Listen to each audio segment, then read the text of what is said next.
Better.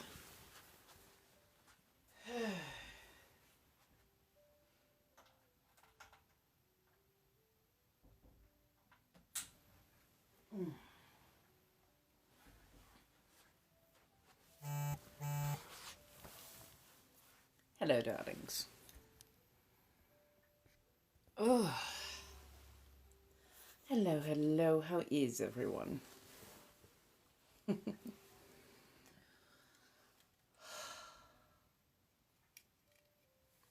Well, dashing was terrible today.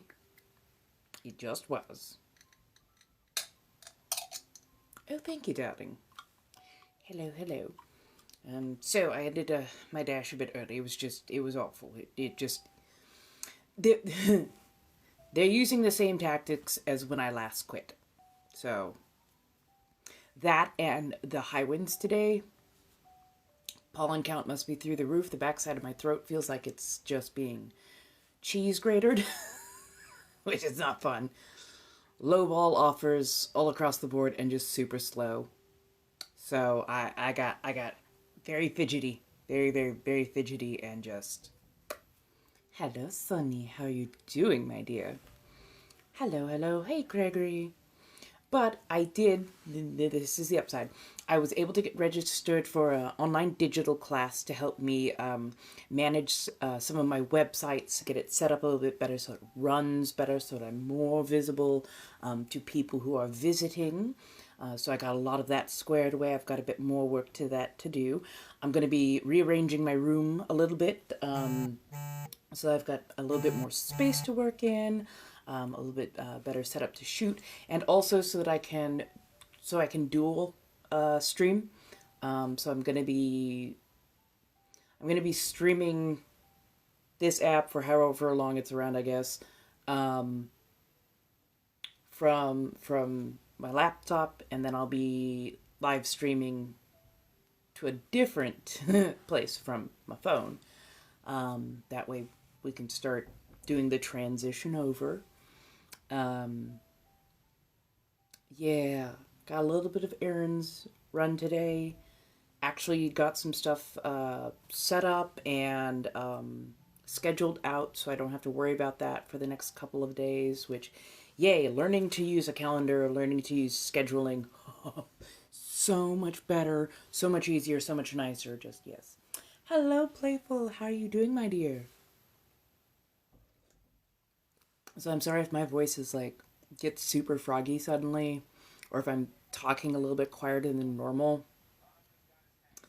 But yeah, oh my god, the winds today.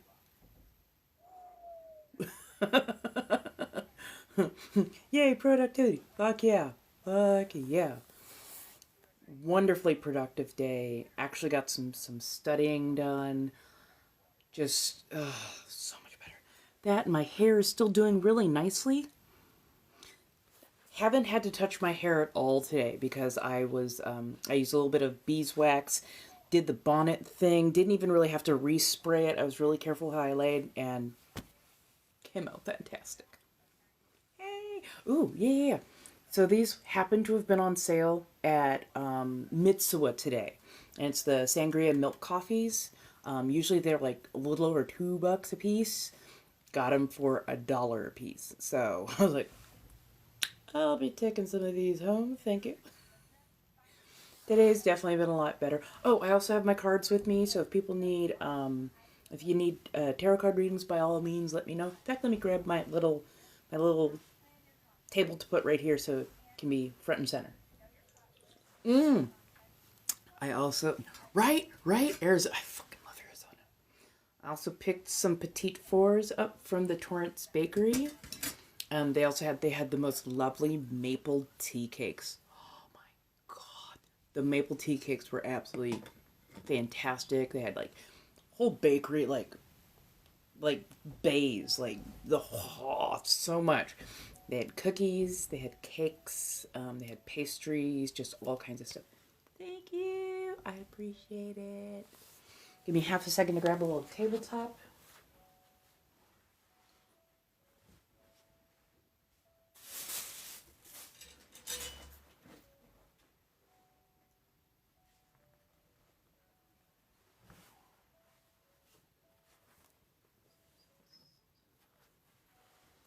There we go. I gotta show you guys this. Yay! So I'm gonna be doing. Oh, thank you. I'm gonna probably be doing a ritual to Lilith sometime this week. I'm just trying to decide like what would be the best day for it. I have flax growing in my garden. I'm so happy, you have no idea. Hello, hello. So there were some plants that were coming up, and I thought that they were horsetail. And I was waiting until they flowered so I could actually double check the flowers, because horsetail and flax look a lot alike. Turns out it's my flax. The flax is growing strong. So, big thing for Lilith, she does not like sacrifices. She likes offerings. A sacrifice means that you're having to give up something, and she is strongly about the freedom, making your own choices. She does not like anything to do with motherhood or servitude, or traditional feminine roles. She wants things that are from the heart, that are freedom, that are sometimes a little bit spicy, a little bit. Hey, how you doing? Hey. Yay, I'm glad you made it. I hope you're feeling better.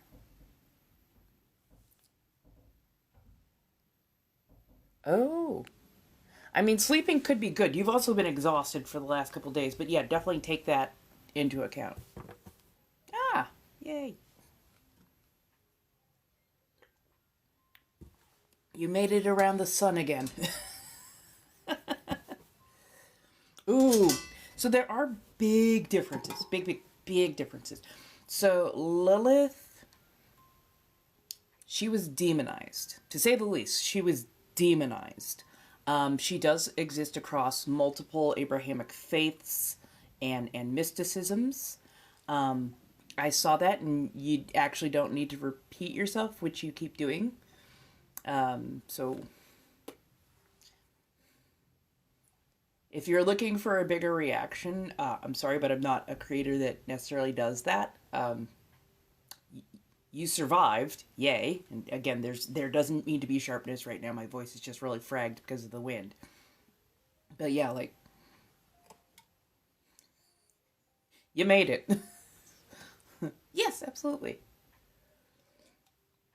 As we speak about Hecate and Lilith. So, Hecate is very close to being a primordial goddess. She is very old. Very old. But not quite primordial old. She is old enough, though, that in the Greek and Roman pantheons, she scared the living shit out of Zeus. So, yeah. Hey, how are you? Doing pretty good. Not a great day for DoorDash, but I made it productive anyways in other places. So, yay. Sorry, we're talking about Lilith and Hecate right now. Hecate guards the roads to the underworlds, the crossroads. Dark knowledge. Dark does not mean evil. It just means like more hidden knowledge. Magic, amongst other things.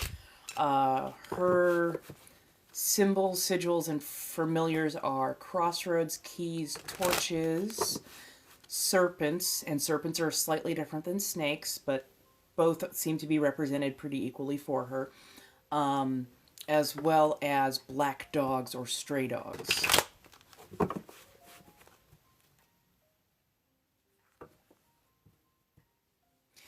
If you would like to request more information on a particular god, goddess, or deity, by all means, shoot me a request and add some coin to it. I will put my research skills to the test. So yes.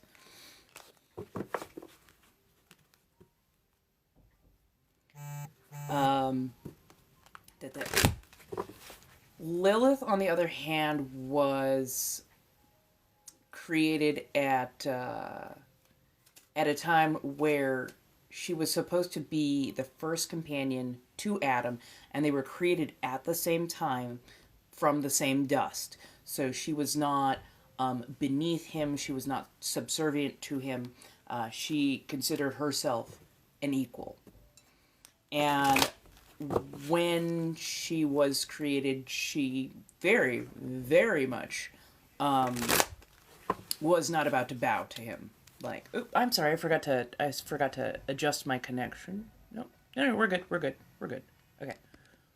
So yeah. So when he tried to be more forceful about her being subservient, especially during Spicy Fun Time, instead of treating her as equal, she got fed up with it and went, I'm out. Told him where to go stuff it, took off. A couple angels were sent to retrieve her and bring her back, and she said, if I'm not going to be treated as equal, I'm not going to be there at all. So, am I going to be treated as equal? And they're like, well, no, because Adam's the favorite. She says, great, I'm not coming back at all. Went her own way from there, and of course was then demonized. Lily 2, or Lily, Lilua, sorry, I probably just mispronounced this pretty badly too, was one of the older names for demon kind. And so she was kind of made their patron saint, aka Lilith, the mother of demons. Of course, she was given a horrible reputation for snatching up children and eating them, which is bullshit. She does not like motherhood because of its servitude connotations. She never wanted to be forced to be a mother or given birth. So her children are more often than not either created from her free will or adopted. So those who seek her aren't seeking to serve her as if they are a servant. They seek to serve her out of their own free will. She is very much about free will. If you offer her things that are traditionally feminine or traditionally tied to female roles, she will reject them. In fact, she gets quite angry about it. She wants you to be free. She wants you to choose how you govern yourself and choose how you dedicate your life. She does not really like being placed next to male deities, especially male deities of a particular nature. But yeah, like if you're going to court and or worship, it should be of your free will, and you should be giving, not sacrificing. Sacrifice means you have to subvert something of yourself for your deity. She wants everything to be consent given, free will of your own choice. Red and black are very much a symbol color of hers. She loves candles. Oh my god, she loves candles. Candles, mirrors, lovely, expensive things or luxury type items that, again, are given very freely. Thinking cherries, serpents, bats. Honestly, a lot of the creatures of the night are connected towards her. Magic, especially magic that involves very consensual fun times, is a very much a happy thing for her. She also governs over magic, spicy fun times, freedom, domination in a very particular regard. And I'm still doing like more and more research on her. Lavender, roses, jasmine, and other flowers are also seen as good gifts. So And it's funny that certain male deities really don't like flowers, especially like flower incenses. She does. She does. She's good at baneful. She's good at baneful, and she's very good at well, teaching you how best to show up for yourself. She does have a wrathful side, and there's a reason for it. So go in knowing that. I don't do free readings, but I do readings for subscribers. I do readings that are paid. If you go to the links in Lio, there are several ways there to acquire cards, and you can pay for between 1 and 10 cards, 10 cards being a full Celtic cross, which is a very in-depth spread. So, for the person who asked for their subscription card... Hey, how you doing, Latina? There you go. So for the first one card pull for my subscriber, King of Swords.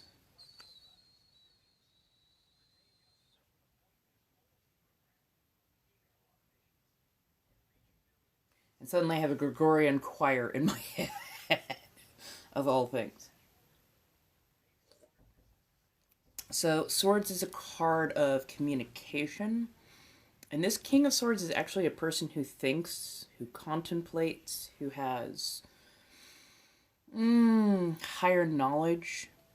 Doesn't tend to use the sword in an offensive way, much more prefers to use it in a defensive way. So,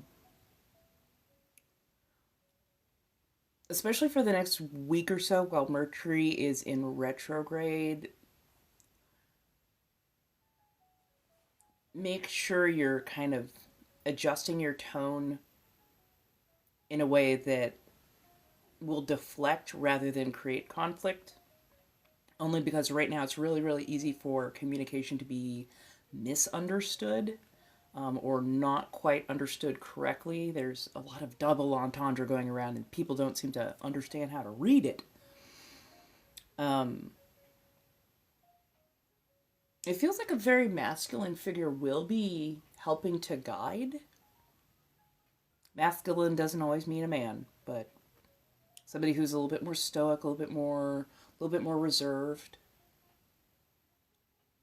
If you run into conflict, I would definitely say if you know this person, especially if they have like a kind of a mentor-ish role or relationship with you, ask them, how do I phrase this?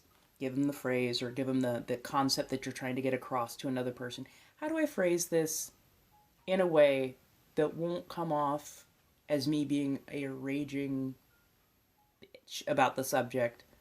I need to be firm, but they don't seem to be understanding what I'm trying to put across. So don't be afraid to lean on another person to give you some better words if your own fail you.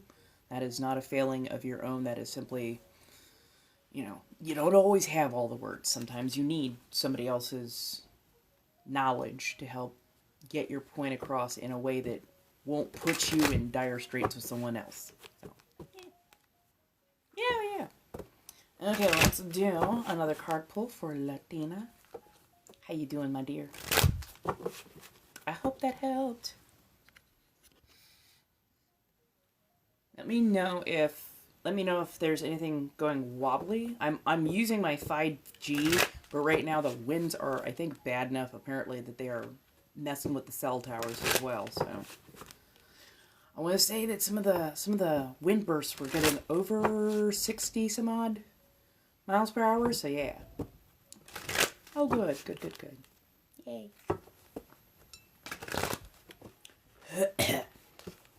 Sorry.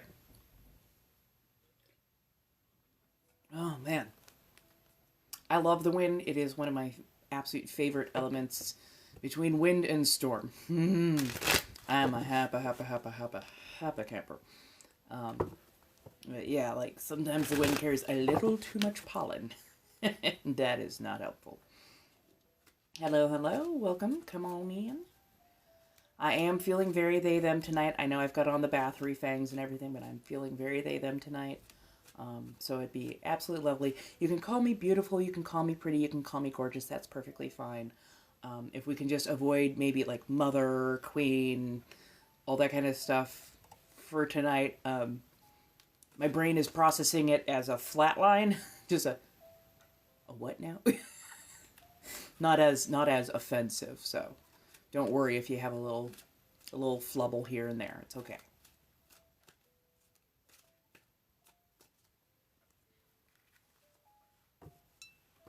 And tonight we are using Shadowscape. We do have the other decks on board, so if you need them, by all means ask. But I've got a good resonance right now with the Shadowscape. I say as I almost flew our ripples. Right? Gotta love the wind. Gotta love the wind.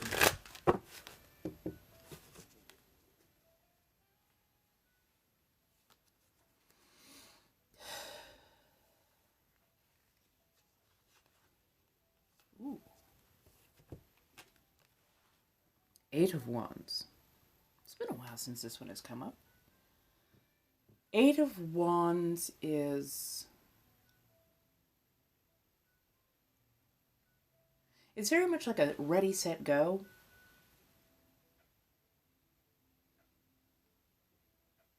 But it's not necessarily going all in one direction. It's not like a focused shot. It's like, okay, ready, set, go. So you're basically putting out your intentions to the universe, especially for what you want, for what you need. Almost like releasing dandelion seeds. You know that your words and your actions are going to kind of float far and wide. And when they touch down, they will take root and blossom. I don't know why it's so flowery, but yeah. If there is something new you want to, not even new, something that you've already established but you're afraid of like expanding, right about now is a good time to like actually set your sights, kind of focus what you want just a little bit, and then let that shot fly. And just realize once you let the shot fly, you can't be like, oh no, I gotta recall it. No, it's in the wind. It's gonna do what it's gonna do. But that's not a bad thing. That's not a bad thing. Feels like you're looking for something a bit more stable, a bit more steady. Doesn't feel financial. It feels almost like the space that you're in for an extended period of time. I can't quite tell if that's like home or work or just like a comfortable space where you can just do creative things. But yeah, I would definitely say if you're looking for something in particular, write it down so it's nice and you've got it all focused, plotted out and whatnot. And then put that out to the universe of what you want, what you need, and what you're trying to get coming towards you in return. So, yeah.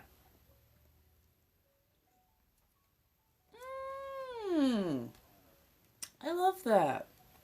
Heck yeah.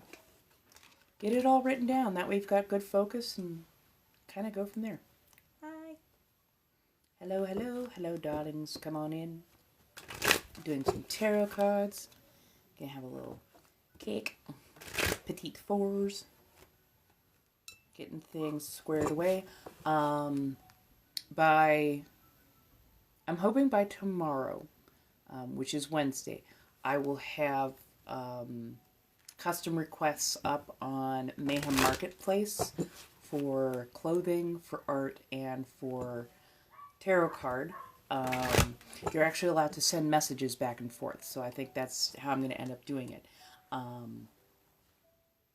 That way, when you request for a reading, I'll be able to actually send it as a message on the marketplace, and that way you can actually have it to read it, have it all written down, all that kind of good stuff. So, we'll be going from there. A few things are going to be, moving around, especially with everything that is just going on right now. But I'm going to keep plugging along forward, and we're going to keep doing this, right? Oh, you're having a difficult time? Well, come on in, decompress. We tend to chatter about a lot of different things, and if people are comfortable, if we've got a good vibe going, sometimes we even take on some of the more difficult stuff that's going on in people's lives. So, yeah. Now, if anybody feels the need or the want to donate or put towards outings, field trips, however you want to see it, there are ways to do that directly. Direct support is always very much appreciated. And if anybody needs guidance towards where to go, different subjects will have different places that are better to support with. So, yeah. Oh, that's... Should have been saying that. I should have been saying that. So if you go up to the Blinks and Lao, there are some direct ways to gift, and $5 per card. You can get between 1 and 10 cards. Once they are paid, I'll see it pop up, and just come on back. I read them live. That way you know you're getting what you're asking for. I never slide into DMs, so please be ever so careful. If somebody does, block them, report them, all that kind of good stuff. Thank you. Hey, dog lover, how you doing, dear? Good. Not too bad, not too bad.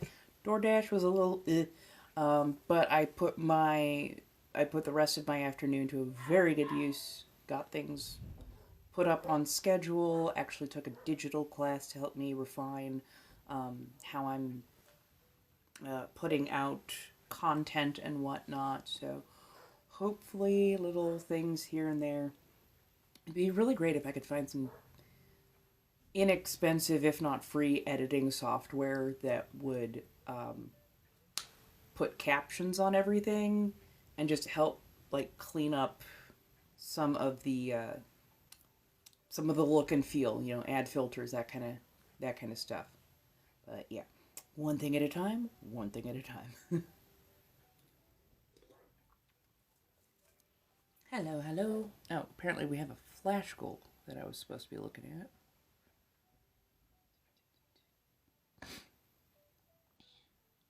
Flash goal, 13 of the puffy hearts. So, one puffy heart per person, up to that 13 mark. Oh, thank you so much, love. Thank you, Playful.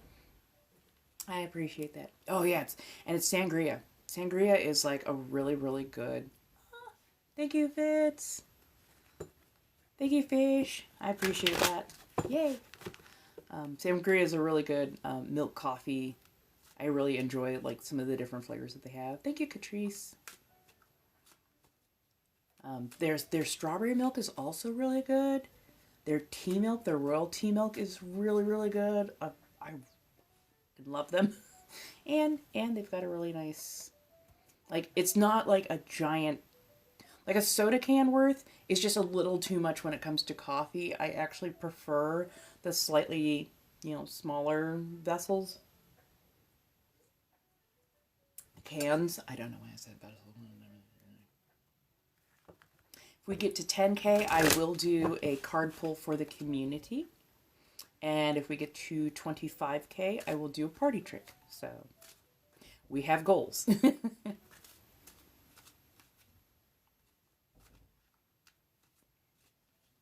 And so, yeah, once we get to 10K here, I will do a community card. At 25K, we can do a party trick. Hello, hello. Come on in. Ooh. Which do you think? Do I do the one on the right or the one on the left? Lovely little petite four squares, which is basically thin layers of cake, a little bit of frosting, icing over the top. Hey, how you doing, crybaby? Right side? Fair enough. I'm wondering what cake they put inside. Whoop.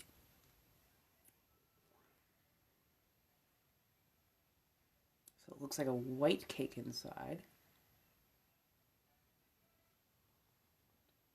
Ooh. Oh. Oh, that's like a lovely vanilla cake. I know vanilla cake is kind of basic sometimes, but oh, thank you, Crybaby. I appreciate those. I know that vanilla cake can be kind of basic at times, but they did a really good job. Lovely density. I should probably set that up right. Lovely density, lovely crumb structure. Just the right amount of icing on the outside. It's sweet, but it's not cloying.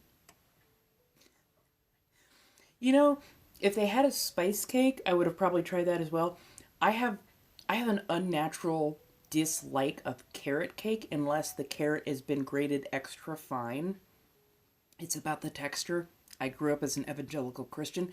They used to, I swear, they would practically throw whole carrots in just, there are carrots in the cake. I'm like, that's not how that's supposed to go. Ah, thank you. I appreciate it. Yeah, they did really nicely on this. Mm.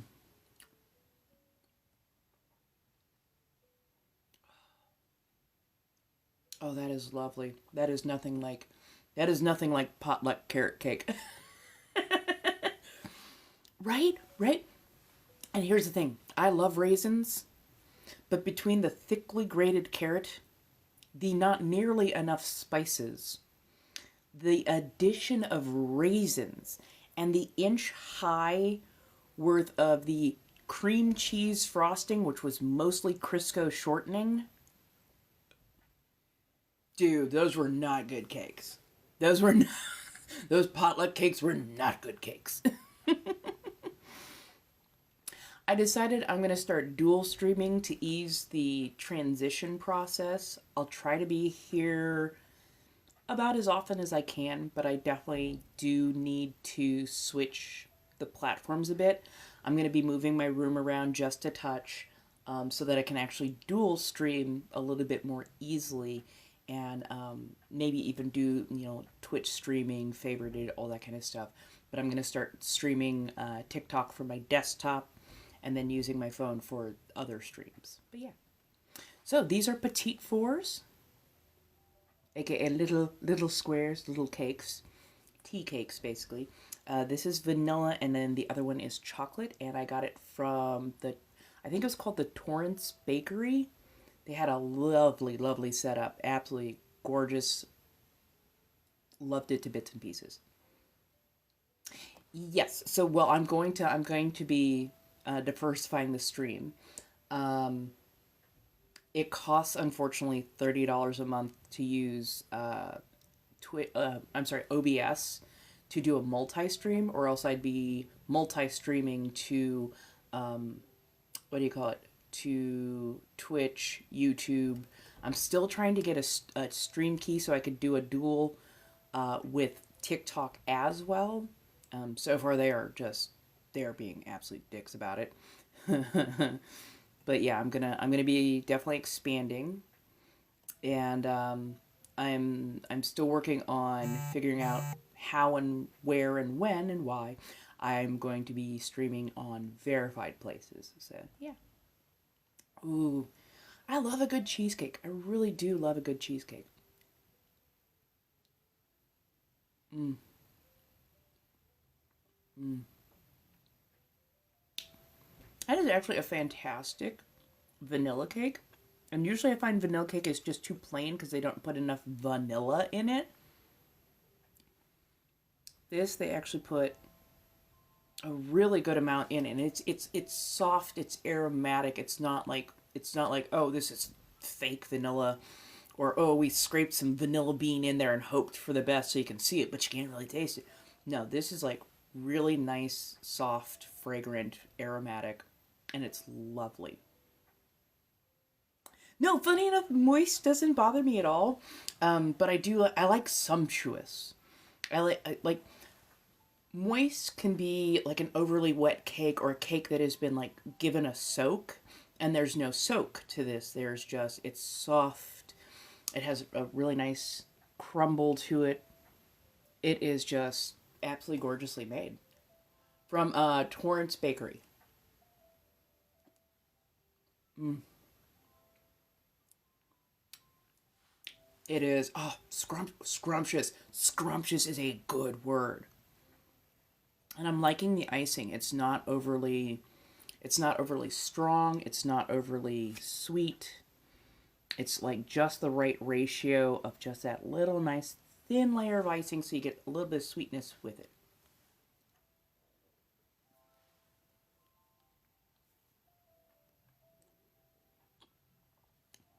So, right? It is decadent. DoorDash to survive, but do not DoorDash as a career. It does a lot of wear and tear on your vehicle. I will give it that right there. But even beyond that, even beyond that, they use psychological tactics that can be very stressful, very anxiety inducing. They make it seem like you cannot refuse bad offers. They kind of castigate you for turning down offers. If you turn down like 10 of them in a row, they will put you on pause for 15 minutes, kind of like a punishment.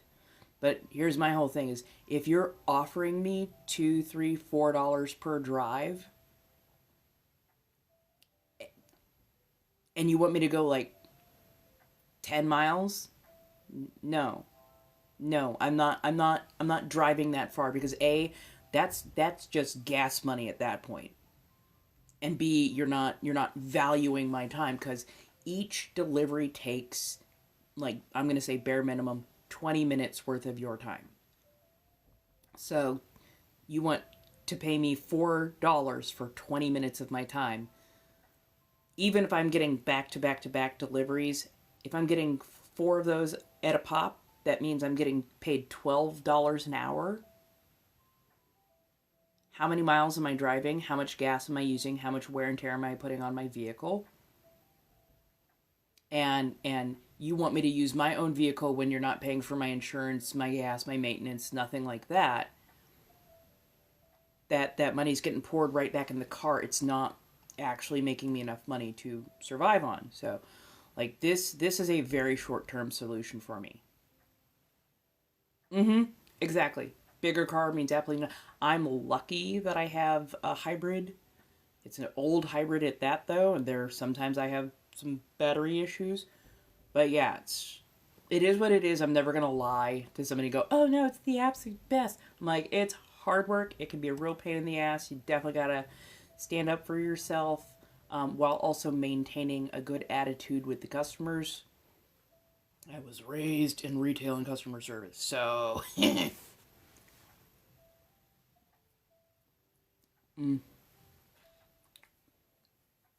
Their buttercream is good too. Holy crap. That buttercream rose is so smooth. Buttercream can be really, really claggy or really, really grainy if it's not done right. This is so smooth. It's so, so good.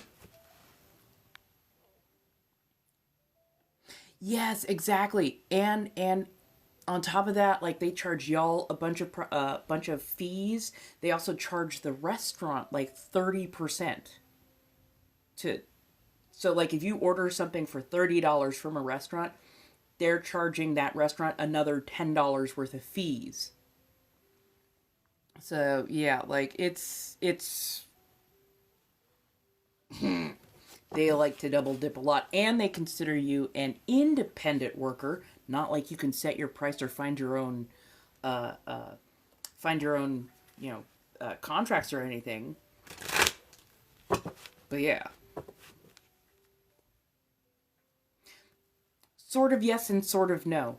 If you work really hard, you should be able to make a full-time living no matter what the job is. So if I'm flipping burgers, if I am a nurse, if I am a worker of any variety, I should be able to make enough, more than enough to survive and live comfortably. The only reason the propaganda has been put forward that, well, it's not supposed to be a full-time job, is so that they can justify not paying better and not treating their workers better, especially since they categorize their workers as independent contractors, meaning you get a 1099 and not a W-2. They pay nothing into your Social Security, unemployment, insurance, or anything else like that. So yeah. Yeah, exactly. And if you're driving people around like Uber, Lyft, all that kind of stuff, you have greater liability. You need a different type of insurance, and you're also definitely putting yourself at a bit more risk depending on who steps into your vehicle. Yeah, no worries, no worries, no worries. Again, these are some subjects that I just happen to be passionate about. I like educating about a lot of different things, so don't worry. I'm never taking it as somebody is trying to be offensive. I would much rather educate, especially since I was there, especially since I worked that job. So yeah, honestly, I'm hoping that some of my other revenue streams pick up a little bit more traction, so I can focus on them more, and then I won't have to do that in order to pay the rent. So yeah. Yeah, a lot of cost up front, and then having to work your ass off to prove it on the back. Fair enough, fair enough. Oh, thank you. I actually like to study anatomy a bit, so I try to make my fangs anatomically correct, or at least anatomically fit for what I'm doing. Ooh, that was a good riffle right there.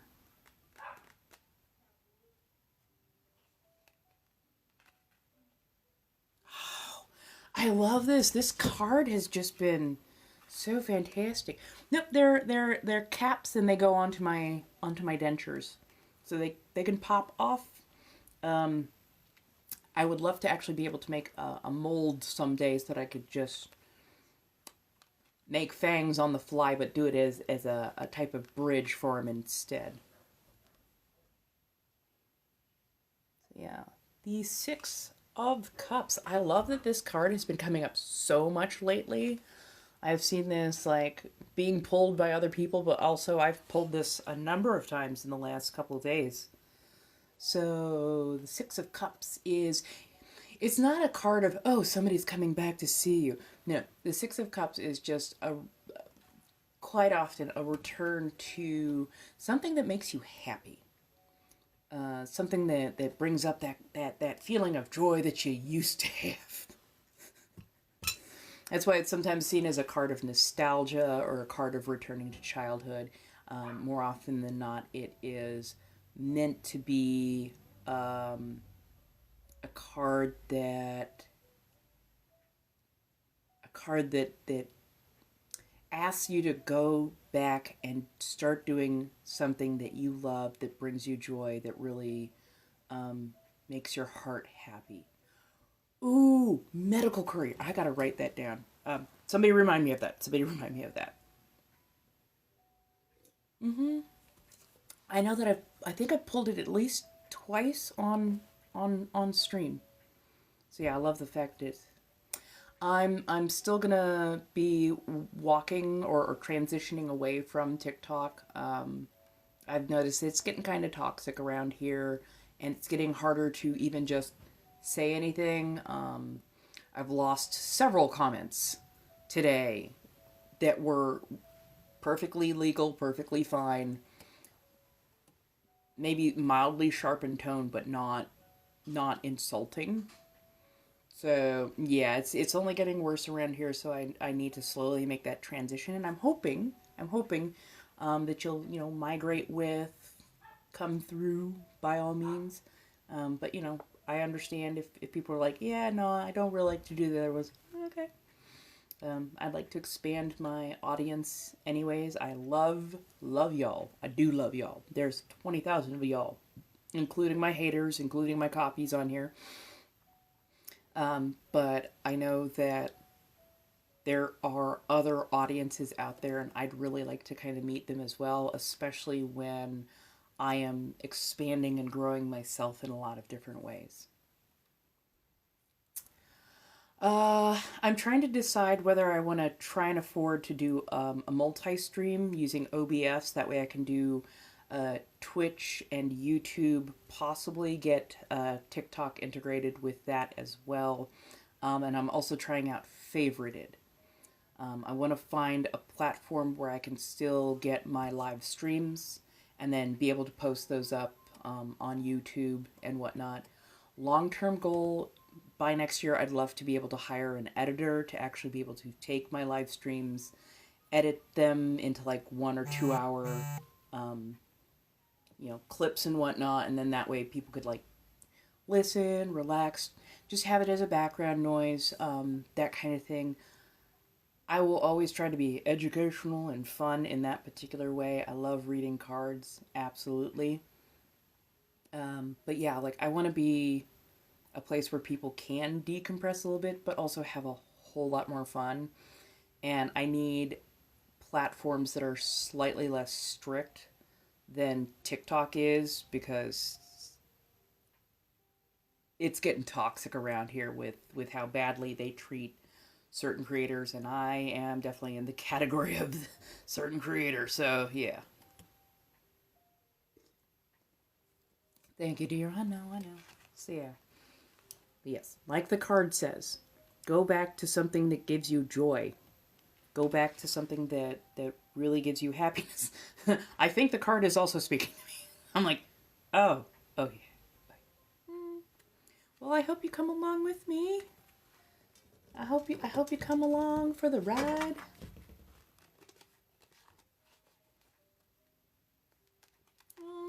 Okay, I will try to let people know like where I'm migrating, where I'm going to, and whatnot. Hopefully, I will have my room moved around into a slightly nicer fashion by tomorrow. That way, I will be able to let people know. Maybe even do a dual stream. So yeah, thank you.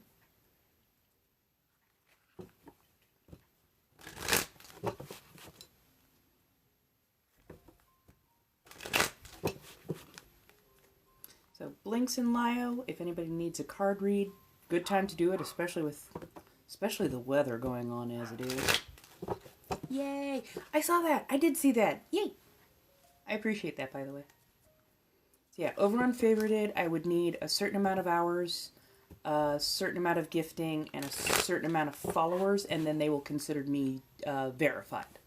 So I'm hoping to get those standards up to par very quickly. Honestly, I think I'm going to be not just the educational channel, but also the channel. Oh, thank you so much. I appreciate that. Channel that does tarot card readings, that does some witchcraft and whatnot. Take people on my journey, basically, as it is, to be a more fulfilled person. Oh, thank you so much, Monique. Okay. So today was kind of long. It was a little bit rough. Like I do not feel feminine at all, and feminine words make my brain twitch in a way that just goes, no, no. It's the apathy to gender. Which I know sounds odd for some people. But like some people that you say, oh, you're a woman, you're a mother, you're a female, queen, girl. And all those words make your brain go, yeah, this is reaffirming to me. I like this. Yeah, I like this. I like this. There are days I wake up and those words are just, bleh. I'm like, oh, no, I don't want to be a girl. I'm a whole grown ass person. I don't, just woman makes my skin crawl. Just does not make my soul feel happy. So yeah, especially when I get more and more tired, more and more exhausted or worn out, that's when I will tend to have more of a, yeah, gender. I gotta, oh, thank you. I'm gonna do my own thing. They them, just they them, because they them relieves the pressure of needing to even think about gender schema, how I'm supposed to act, or any of those kind of things. Oh, thank you, Miss Hyla. Thank you, everybody who's donating, who's gifting, who's supporting. I really do appreciate that. Our secondary goal is 25K, and we'll do a party trick. If you've seen the party trick, you know what I mean. Thank you, thank you, thank you. Oh, that's right. I gotta reset. So I think I need to do two hand heart. No, three hand hearts. Thank you. Give me just a second. I'll get reset. Thank you, Pyt. Pyt. I really appreciate that. And thank you, Ms. Wendy.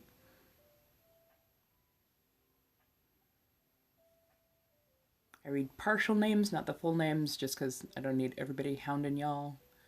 Let's see. I think hand hearts 3.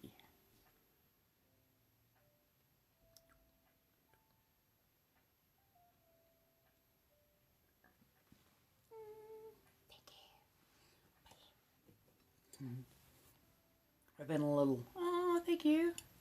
We're having a little vanilla petite four and some chocolate petite four. A little place called Torrance Bakery. Did an absolutely fantastic job.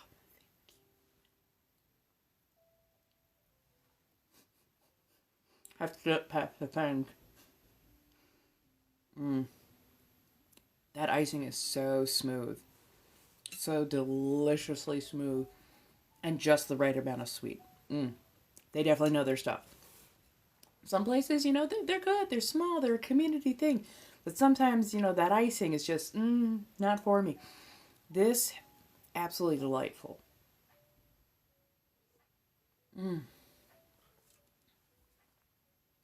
Right? I like icing, but I like it in smaller amounts, and it needs to have like a good flavor to it. It can't be overly fatty. I'm a texture queen when it comes. I am very, very keyed into texture, and if the texture isn't right, I just it doesn't set right with me. I've had to learn how to eat very carefully with them in so they don't pop off. Ah. But they did a super good job. And now we're gonna try the chocolate. Let's see if it's like a cocoa kind of chocolate or if it's like a milk kind of chocolate.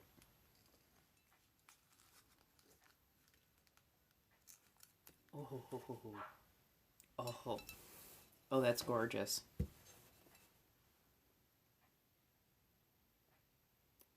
That is lovely. Wow, that's almost red velvet level.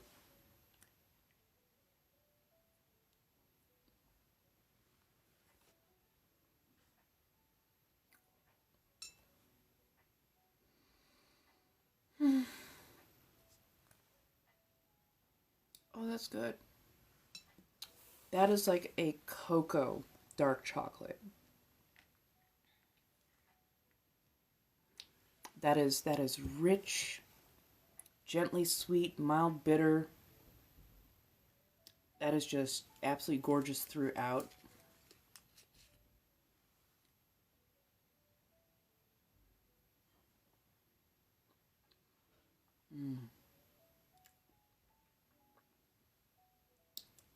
Oh yeah, they did this one right. They did this one very right. And oh yeah, there's like a very, very, very, very thin crumb coating of like a chocolate mousse. I was like, tastes like dark chocolate, but it also tastes like there's another thing in there.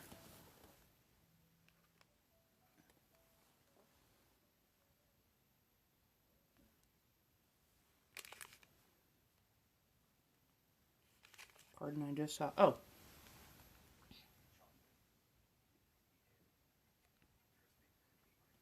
Oh, come on, try again. Puzzle pieces. Oh, come on.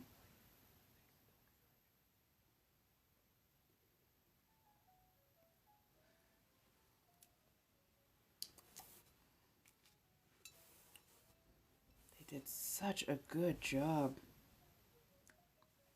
It's fantastically done. I have a sweet tooth, but like, it's so weird. I have a sweet tooth, and it's a good, strong sweet tooth, but I have the kind of sweet tooth where it needs to be sweet, but there needs to be an element of bitter or something else in there. It cannot just be sugary. So, rich with refinement. They did a really good job with these petite fours. Honestly, I wish more places did petite fours, because some days Yeah, some days you want like a big slice of cake. Other days you just need that little nice, like sweet couple of bites and you're good to go. Hey, how you doing, Noel? Mm.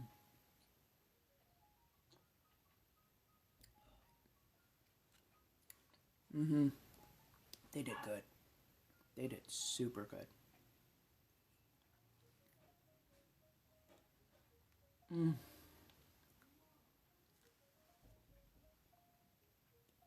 Again, that butter, that that buttercream is so good. So good. Yay! I will definitely see you over there, Demon. In fact, I'll try and do my first official favorited tomorrow. I'll be doing favorited from the phone, and then I'll be also live streaming, hopefully TikTok from my laptop. That way, we can do a bit of a dual um, stream, because why not?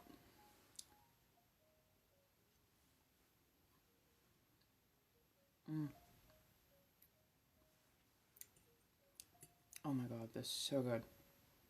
Has a nice crumble to this as well. Without, it's not like dry. It's just like the crumb structure is so fine. Mm, so soft. Perfectly wonderful.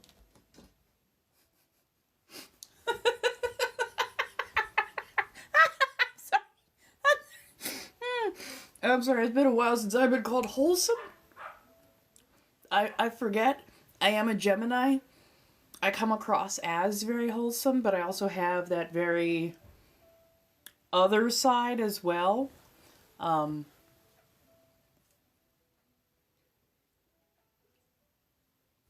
I'm sorry when you said wholesome. I'm like, who? What? Oh, that's right. I do have both sides. Yeah, fair enough. Hey, how you doing, darling? I'm like, let's see if I can get this past the censorship and whatnot. I'm probably one of the more wholesome you will find. Um, there is, I think there's a you have to be one way or the other, and I'm like, I have nuance. I have nuance. I'm a person, so sometimes I am going to be wonderfully wholesome in that particular type of mixed company. But trust me, you get me around the right people or in the right spaces. Yeah, I'm a very different person. I'm a very different person, but still very much quintessentially me. I don't think you have to leave your manners behind just because you're spicy, if you know what I mean. Oh, yeah. I'm hanging in there. I'm hanging in there.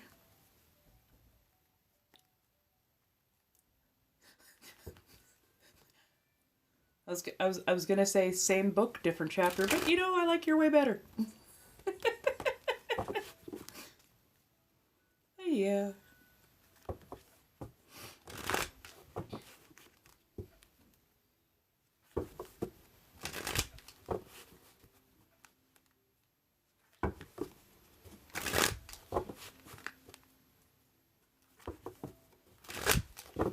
If anybody needs a read, Blinks and Maya, 5 per card. Feel free to have at. I also I shuffle my cards as a stim. It helps me to sit still and occasionally reminds me to sit up. Oh, I completely, thank you, Miss Tyler. I'm sorry. I totally, you know how I get talking and then I completely forget. Thank you, thank you, thank you. Thank you for everybody who's been so sweet, so supportive. I really appreciate it. Let's see. We did the hand hearts. Whoop. Let me see. This thing is not letting. I'm so sorry. All you're seeing is my fingernail swiping by. Okay, so we're gonna do some of those. What are they? The kind of puff. Ah, thank you. I appreciate. Let's see. We've got those hearts. Doot, doot. There we go. Thank you. I appreciate it. Hello, hello, hello. Ah, I appreciate it.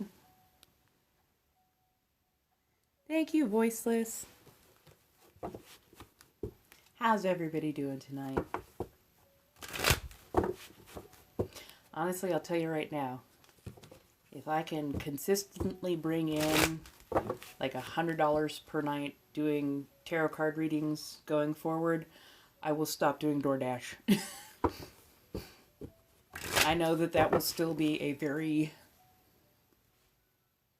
holding on to the edge kind of existence. But yeah, if I could be making a solid $100 or more per night just doing card readings, I would definitely stop doing DoorDash because far less taxing and less wear and tear on the vehicle. So yeah, I'm still planning on integrating away from TikTok. It's getting a little weirder, a little bit more toxic in a bad way, or I should say weirder in a bad way, toxic in a bad way. So yeah, I'm definitely going to be migrating away from. There is supposedly going to be a shutdown on the 5th, which you remember what happened when it shut down and came back and how weird the algorithm was and whatnot.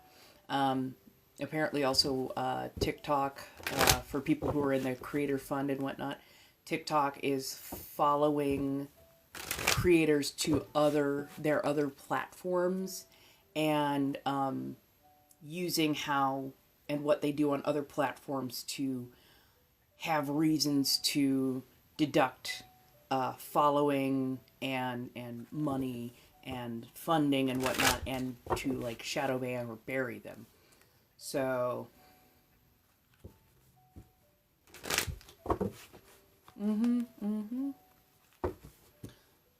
yeah, it's just there's a lot going on. A lot.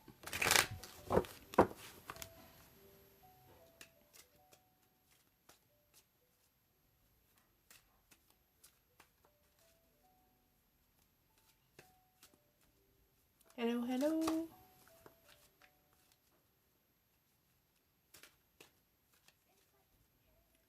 Am I getting the new store? Context? Oh, thank you, Miss Tyler. I appreciate that. Which I believe fulfills that goal. My goodness, we're going on a clip today. I'm loving this. Thank you. Oh my goodness. Oh, corgis. Oh, there is so much to my like honestly, I should start writing this stuff down at this point. Because there's a lot. There is so much. I'm just trying to decide like kind of how, where, what, and why. When it comes to writing her story, like if I want to write in present tense or in past tense, as it were. But I know within things kind of float in space. Like time doesn't have as much meaning to her as it does to a lot of other people, other stories. It's her life is much more like reading stories on AO3. If you were just to type in a general sentence or a general filter, you get a bunch of different stories. It's kind of the same thing with In a Bathory. So In a Bathory is my vampiric persona. She, and she very much is a she. She is 40,000 years old.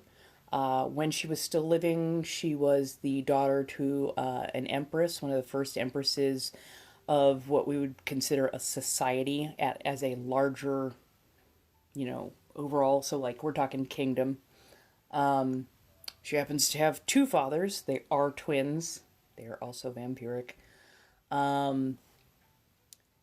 She became an adventurer, mostly because her mother did not like that she didn't listen for shit. She was meant for one thing and never quite lived up to that, so any way out she could get, adventuring was it. She was a life cleric. Her focus was actually the deep red. She was turned into a vampire on one of her last, I'm sorry, it should be stated as her last mission, her last go around. Elizabeth Bathory would be one of her descendants.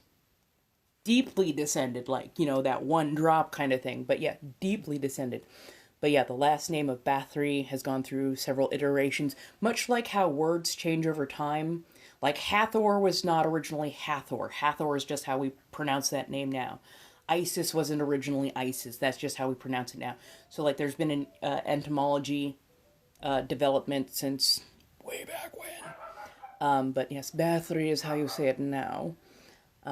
She also is a hedonist. She's done many illicit substances, including Famos, quite heavily. But the Famos allows her to actually communicate with descendants that are ahead of her in time, but also people that she knew or imbibed of back in time. So her ability to stay stable in one timeline is actually kind of difficult. She floats between, sometimes especially mentally, between living a life in the past and a life in the present. And it is more mental than other.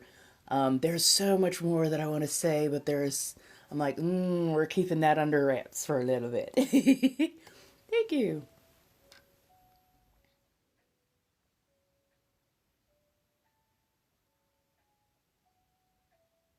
Oh yeah, don't worry. I've been planning out new fun stories for AO3 that take place between Inabathory, different iterations of Leica, and other participants. So Inabathory is a persona.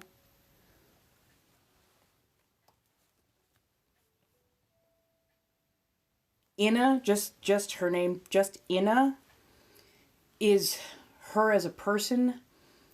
Bathory is like just the family title, a family name. And it's specifically a vampiric family title, family name. So she's not an alter ego. But yeah, slightly different names for her evoke slightly different iterations of her. Right? Gotta love Leica Grimwood.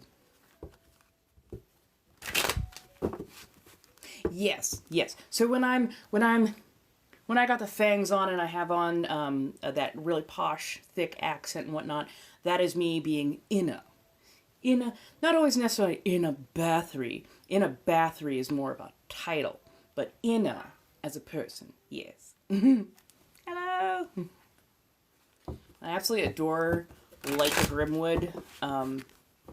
The current persona of Leica Grimwood that I do is a more femme version, but they lean in towards that they them because the iteration can be more femme or it can be more mask. It can vary between because Leica is the servitor line that has followed her for the last 40 some odd millennia on and off. And you can be adopted into the Grimwoods.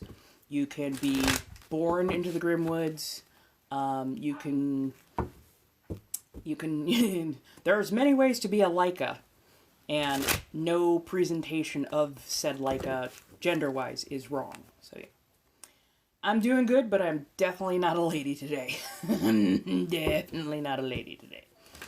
They, them, please. Gender-neutral terms if you can. Be very, very helpful. Thank you. So far, I'm hanging in there. Oh, and before anybody tries they is multiple. No, it's not. No, it's not. For at least the last 400 years in English language, if not longer, they, them has been both a singular and a plural term, grammatically correct within English.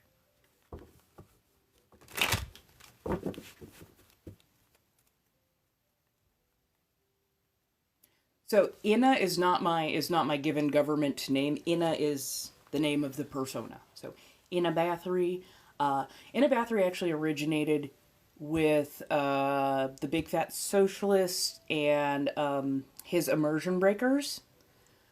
I basically created a character so that I could, make some fan art, and then it started out as a little bit of a joke and then expanded from there.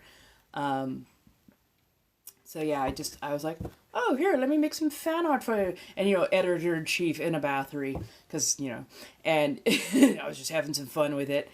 And then I was like, oh, you know what? I kind of want to show up as a little bit of a little bit of a character, in there. So, they had like an open duet thing going on. So I put together, I think I was wearing a corset and I had on my battery coat and everything. I was like, oh, hello, darling. Da, da, da. So I did that a little bit, and it just kind of snowballed from there, which was amazing. Yeah. Oh, no, you're funny. No, you're fine. You're fine. No, fine. You're fine. If ever I give a correction, it is usually gentle and in good humor or in good standing. Like it's rarely sharp. If I have an actual problem with somebody who is goading me, I tend to address them much more directly in far less polite wordage. Oh, no. Inna is the persona name. Yeah, Inna is the persona name. Yeah. Oh, no, you're fine. You're good. Hey. Oh, nobody.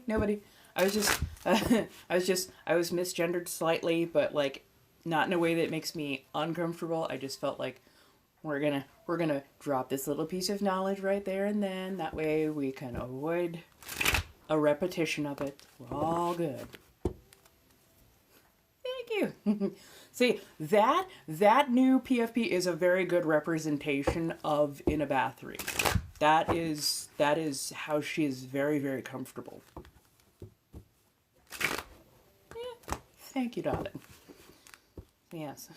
and in that particular vein, this is also why I'm carrying that persona over to some of my verified sites. And on those verified sites, I lean much more heavily into her as a dominant, noble figure, and as a vampire / monster. So much fun to be had, my dear. I don't tend to share my real name, my government name, per se, mostly because I grew up in an abusive situation, and now the sound of that name in my ear makes me cringe. It puts me in a kind of a fighty mood. So yeah, I don't give out that name because I don't feel like having to look at something and go, this is the name you can call me by, or you can leave my presence. Maybe. One of these days, if I could, the moment I get financially stable, there's a lot of things I want to do.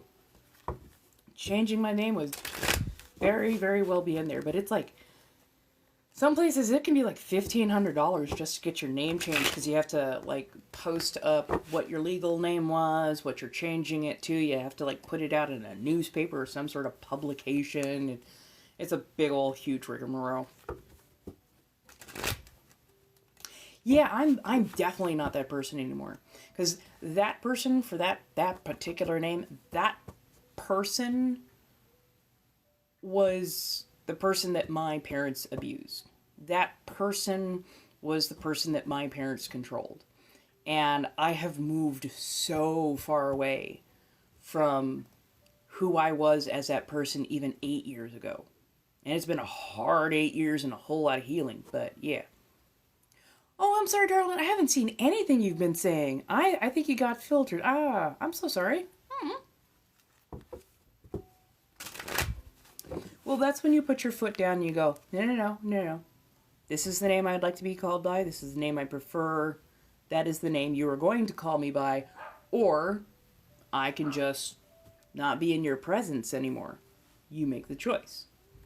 And I mean, I've done this with all of my friends. A lot of my friends knew to call me by another particular name that I use, like for Renaissance Fair. Yeah, I literally haven't. I love you, darling. This is so not a mark against you. I'm feeling super they them today. Like feminine gender is causing me to twitch. It's don't worry, it's not your problem. It's not your fault. I'm doing gentle corrections. It's all good. Hey. Oh, we are just kind of, the wandering conversation, and for the moment we were talking about, like, my regular name. Would I ever tell people like, yeah, no. Even my friends know to refer to me usually by a different name, name that I went by at Renaissance Fair for the longest time, and I still like that name. I still like that name. That's actually the name that I prefer being called by my friends.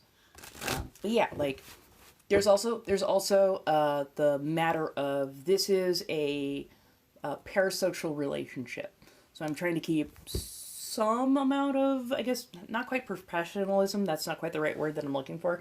But this is a parasocial relationship. Like, y'all can see me. Y'all can see me, but I can't see y'all.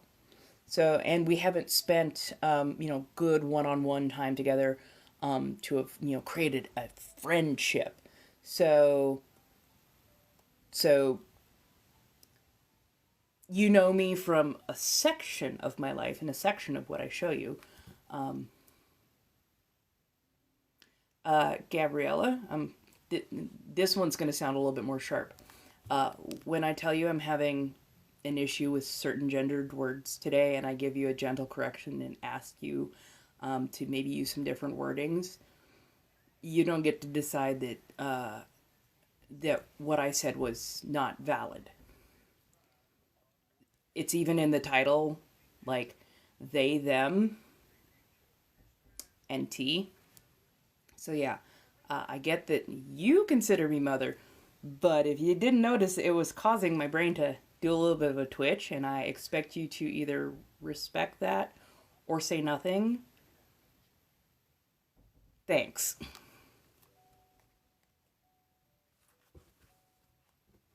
Yeah, like, funny enough, I almost ignore my given name at this time. It's people will say my like my government name. Sometimes they're not even always talking to me. They'll say my government name, and like my brain just goes do do do do do do do do, and just like for the most part doesn't react to it. But yeah, like when I'm called by my fair name or that kind of thing, then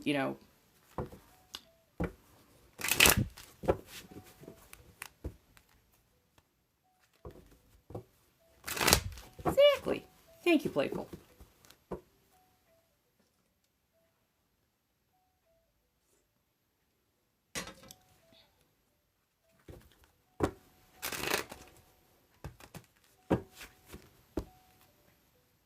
Exactly. When in doubt, use sanguine.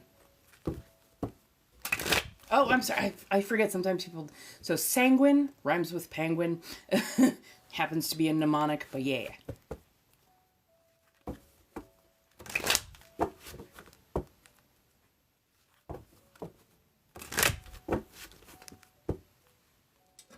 And by the way, if you're throwing out names suddenly,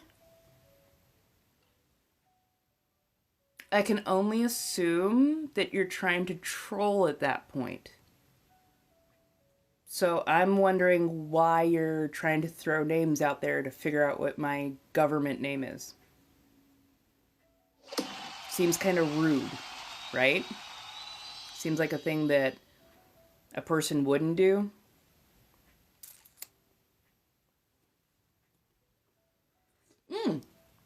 Sanguine is a bit of Renaissance humor. And I literally do mean Renaissance humor, but humor is in a slightly different way. It's a double entendre. Not a double entendre, wordplay. Multi-level joke. So sanguine, in the Renaissance era, was the deep red humor. Deep red humor. And it was said that if you have too much of a sanguine humor within your body, that you're very fervent, you're passionate, you're ambitious, you're driven. Sometimes you're a little bit snarky, aggressive, assertive. So it has, multiple meanings, multiple plays. When they're in good balances, you're a little bit ambitious, you're a little bit, ready to go, and you know, have a direction and go in and you're passionate about something, but you know, overly much, it gets aggressive and so on and so forth, etc. So, you know, you would have to bleed. But it also means deep red, something akin to vermilion, but deeper than scarlet. Also, it is the word exsanguinated means that you've bled out or you've been bled out. They exsanguinate cattle and livestock when they need to butcher them. So, yeah.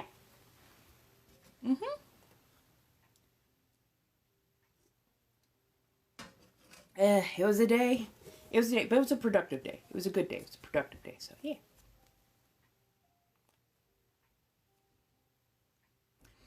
So, like, pretty. Pretty gives me a little. Gorgeous. Gorgeous is actually a more neutral one for me. Ah, thank you. Gorgeous is a more neutral one. It's the ones like beautiful or the ones that are like girl. Ugh. Like unless you are super girl, girl. If it's just like, oh my god, such a queen. Oh my god, you're such a, you know, provocative woman. Ugh. Lady is one that just my brain goes, no. No. Thank you. Thank you for getting the joke. Like, the name is multi-lever. Handsome seems to be okay. I actually don't mind handsome. I didn't know that I wouldn't mind handsome. Thank you. Aw, thank you. Yeah, like, gorgeous I feel is very gender neutral just in general anyways. Like, you can be a man who's, you know, oh my god, that's a gorgeous man, or oh my god, that's a gorgeous woman. So yeah, like, anything that I guess you could say about one or the other are, like, some of the better compliments to lean towards. Hey, buddy.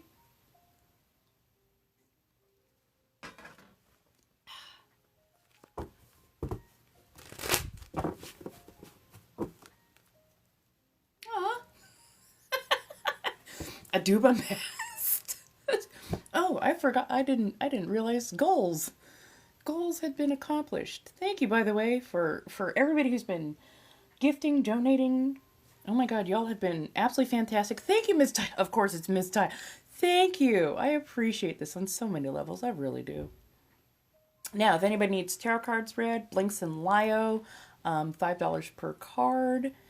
And if you wish to directly support, donate, or find places that you can get things like artwork and clothing and whatnot, by all means, feel free to hit up those Blinks and Lio. I'm going to try and get them refined over the next couple of days and see if I can get everything squared away so people will be able to interact directly.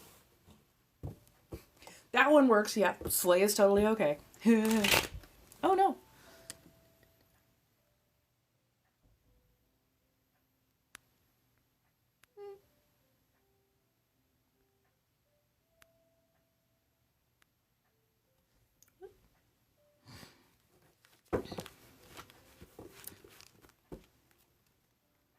Well, I think Tammy is being filtered because I'm not seeing most of what they are apparently saying. But I'm also not especially appreciative of the way they have conducted themselves. So my interaction with them is going to be low anyways. Yeah! Sorry it's such slow going for me getting stuff up there. I keep thinking I can get everything done. I keep forgetting, like, getting stuff listed, getting stuff scheduled. That is something that takes time and a whole lot of brain effort. So I have to take I have to take breaks every hour or so, just so that my brain just doesn't go, okay, we're gonna stop working. No. Oh, it's perfectly fine that you like my personality but don't believe in tarot. That is okay. I will never push somebody to believe in the same things that I believe. I think there's absolutely room for people to have different belief systems. I'm going to close that door because that is one loud, small dog. Pardon?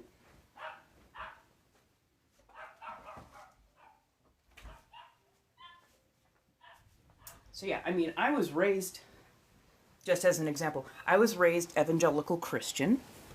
But yeah, well, you have to apply to be a marketplace. They do a little bit of screening and whatnot to make sure you're not like a drop shipper, an AI artist, plagiarist.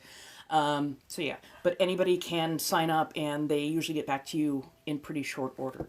Oh, I don't have a dog. It is my landlord's dog. They're small, furry. It's not a cockatoo, not cockatoo, cockapoo. I don't know. It's just a small lapdog type, and then they've got a couple of Chihuahua types and something that got crossbred with a pit bull. I'm pretty sure, because that is one solid but low to the ground dog.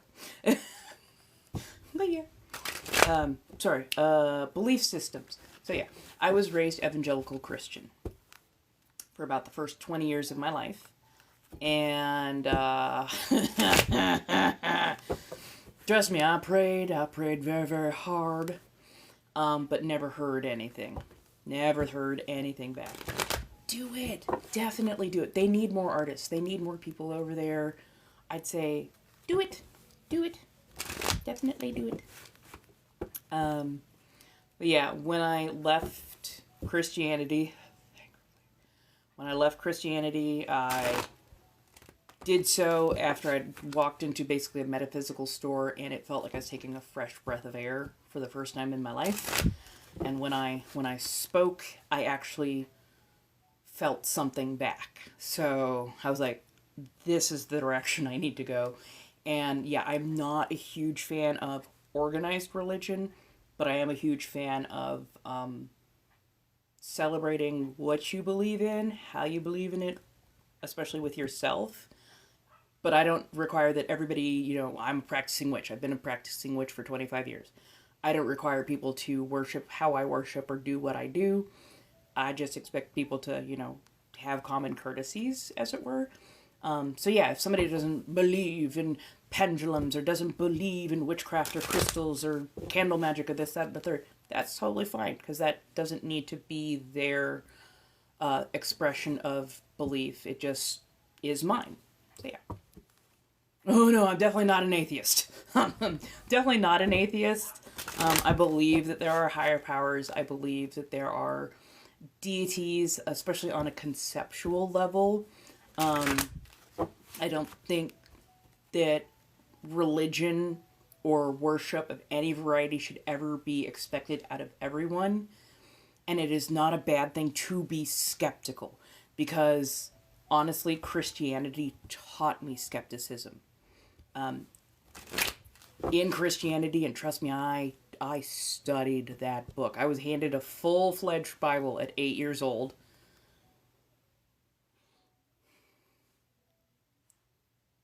The more I read, the more I analyzed, the more I realized the people around me who claimed to be Christian, who wore Christian as their title, as their armor and shield, did not follow the teachings that were found in that book, especially not the teachings of Jesus.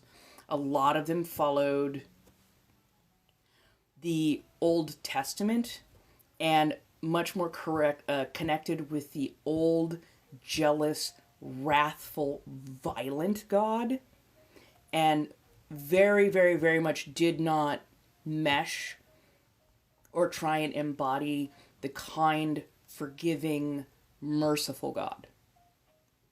So that told me right there. They're preaching one thing, but they're definitely practicing another. And the fact that I never heard or felt anything back, even though I was baptized, even though I prayed, even though I followed all the rules, took communion, all that kind of stuff, the fact that I was getting absolutely nothing back when I was Christian just told me that was not the belief system for me. That was not the worship for me. And my evolution in the last 25 years over how I believe and what I worship and what deities I entreat has made me part of the person I am today, but also has taught me a lot about how I navigate the world. and how I view how society should treat, or how individuals in society should treat each other. No, I would never go back to organized religion, ever, ever, ever, ever. Especially not any organized religion that is mostly run by the XY chromosome. Any religion that tries to put strictures on who I can be and how I can make decisions for myself. Any religion that decides that half of the population can simply override my consent for the singular fact that they dangle and I don't. I am willful. I am headstrong. And I refuse to be abused like that again. I suffered more than enough of that, and I will never go back to it. Ever. Will I respect that people want to be Jewish or Muslim or Sikh or Buddhist or anything else? Absolutely. And as long as they keep their tenets very much to themselves, and on, when I say to themselves, I mean on themselves, something that they follow, and don't try and force it on me, we're pretty copacetic.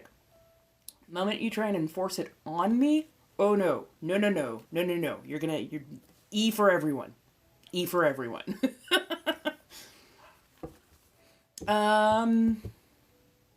Yes, I would say that I'm very spiritual in a lot of senses. Again, practicing witch. Chaos, candle, herb, and kitchen. Practicing witch. But again, like, my worship, my practice is my own. I still follow a lot of the tenets that were not just for Christianity, like Judaism, Islam, Buddha. Most of the religions actually do have the similar tenets of, do unto others as you would have them do unto you. Like, treat everybody well, tend to the sick, try and work with society to make it better for everyone. So yeah. Can I do healings? Yes, but I will not ever tell somebody, oh, don't worry, come to me, I will heal, you have cancer. No, go to the hospital. Like, we have actual science. Like, sometimes religion will tell you, oh, I'm the speaker for the deity, I'm the only person who can heal. And I'm like, nah. The deities help create physicians. Go see the physician. The physician will probably give you the most help. So, like, there's absolutely room for science, and science should absolutely be used for, like, 80-90% of things. Like, some of my best friends are atheists. I still have a few acquaintances who are Christian. I know people of all faiths, just I happen to now be very much more integrated with a lot of people who happen to be witches. I myself am a hedge witch. I don't have a coven at this point, but I wouldn't mind finding like-minded people in the future. But yeah, I'm never going back to organized religion. That was... I'm a Gemini. I'm a Gemini with Scorpio rising and an Aries moon. I also do have a Mars, Saturn, Jupiter placement in Virgo, which is so very fortunate on so many levels, because... Am I able to put spells in? Yeah. I've done it before. I'll do it again. I have used baneful magic. I have used non-baneful magic as well. But for the most part, I don't tend to use baneful magic on people unless they have really done something that is detrimental and that they need to leave me alone. Oh, keep working on it. Like, keep educating yourself on it. Like, no, you go to the doctor for TMJ. If it's a physical world problem, go to a doctor. If it is a real thing that is physically happening, go to a doctor. There's a whole reason doctors are out there, and they have, like, the research that goes with it. So yeah. Oh, gods, no. Why would I put a love spell on you? I don't know you. I don't, why? Why? Why do people always go to love spells? Love is a many splendored thing. Sometimes love is erotic. Sometimes love is platonic. Sometimes love is romantic. I do not ever just randomly put spells on somebody, especially not a spell that would be meant to override somebody's free will. I find that so gross on so many levels. Just no. Absolutely not. No insurance. There are free clinics out there. I know this is it's not an all-shot cure, but there are free clinics out there. There are mutual aid programs out there. Search for some in your area. There's no amount of long distance healing, as it were, that would be assured to cure you of a physical ailment. Those are very much mostly left to like scientific professionals. Again, why would I cast a love spell? Why would I try and override somebody else's free will? If you're interested in somebody, go talk to them. Actually garner a relationship, a friendship, or more with them. Do not expect spells are going to do everything. At best, you can do like a spell of attraction to bring somebody who would be good for you. And on top of that, you should be listing all the things of how you would be good for them, and be realistic about it. Not, oh, well, I'm just so cool. Like, of course they're going to want to be with me because, like, I have all these big dreams to do things and they can finance me for this, that, and the third. And it's like, does that serve both of you, or does that only serve one of you? If you are under 18 years old, I would politely ask, and that would, like, literally no prejudice against. Once you hit 18, you can come on back. I did not realize that you were a minor. But yeah, just, if you are under 18 years old, this tends to be an 18 and over, mostly because, I want to talk with people who have, like, a more fully formed brain. I know that doesn't stop till about 25 or so. Don't worry, you're good. But also, if you are a minor, sometimes we get aggressive adults in here who, I'm hard to rattle, I'm hard to piss off, I'm a cranky old bitch, clearly. But when they see or find people who are minors or soft targets, they will go after them, because they're much easier to get riled up, and I prefer to make sure that minors are not in harm's way. Okay,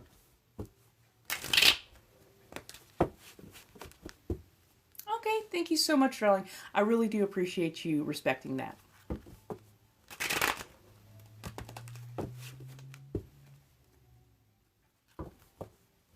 I appreciate it. Hello.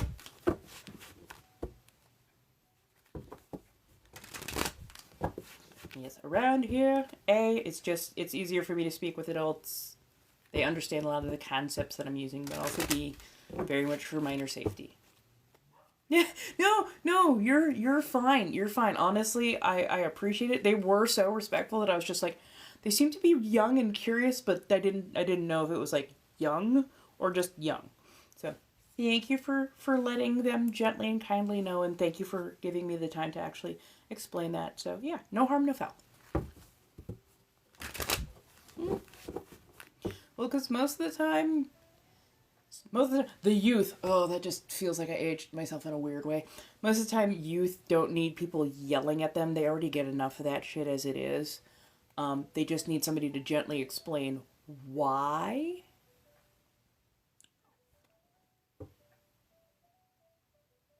$16? $15? Oh, jeez. I'm amazed that they found me interesting at all. Good God. My good. Oh, man. Ugh, my heart hurts. Yeah, yeah, that is definitely very young. So, thank you. Honestly, for being that young, they were incredibly respectful. I do appreciate that of them. Hey, how you doing?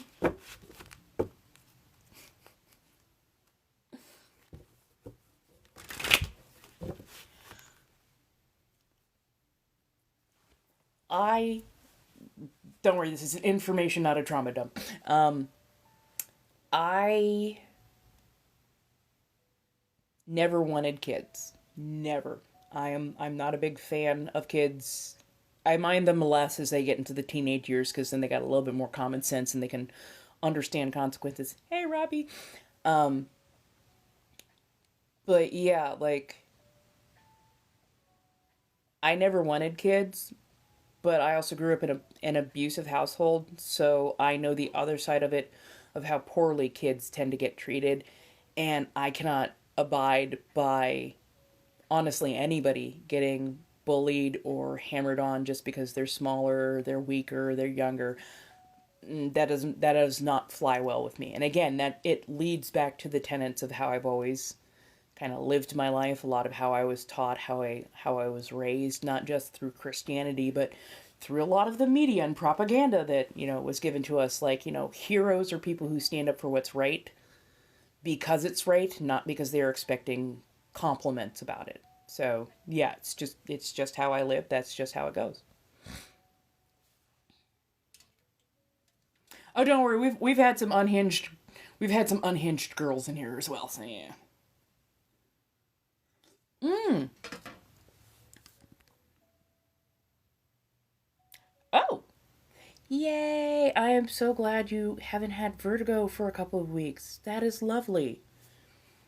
Yay. Oh, yeah. You're welcome.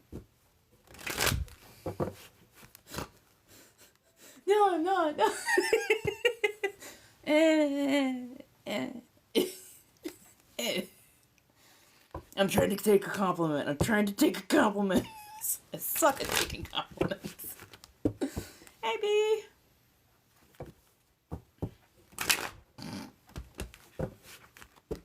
Yes, absolutely.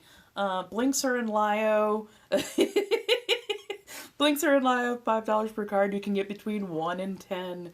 Feel free to come on back right after and we'll do a live read. It works. It's fine. It's good. Hey, hey. Oh, yeah. Now, if you ever happen to be following me and suddenly notice you got blocked, it might have been me, like, visiting your page and seeing that you're privated, but also the PFP kind of looks like it belongs to a younger person. Or I noticed the content you're putting out kind of feels like it belongs to a very much younger person. Like if I see roadblocks or Minecraft, I almost automatically block those because I'm like, nope, nope, nope, you're a kid. No, thank you. No, we're no, no, thank you. Just no, just no. Oh yes.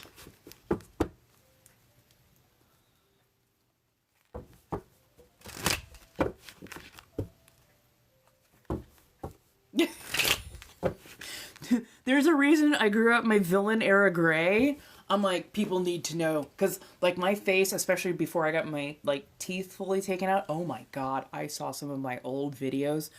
My face was so puffy and swollen. Holy hell. Like, it was shocking. I almost did not recognize myself. I'm like, but yeah, when my face was so round, I looked so baby faced. And I'm like, people need to know that I'm older. I hated being. Oh, I hated when older men would approach me when I was much younger. It just. Didn't like it. Didn't like it. Yeah. Right, right. Quite often, like, teenager profiles do stick out, and I'm just like, oh no. Ah, thank you, darling.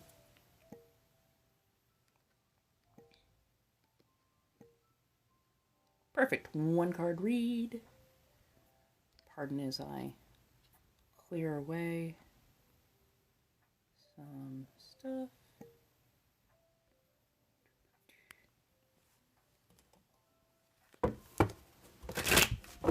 So we'll do a read for A Meg, and then I'll grab one for B. If anybody needs a read, by all means. Come on, Six of Cups. Oh yeah, that's right. I also owe y'all a party trick.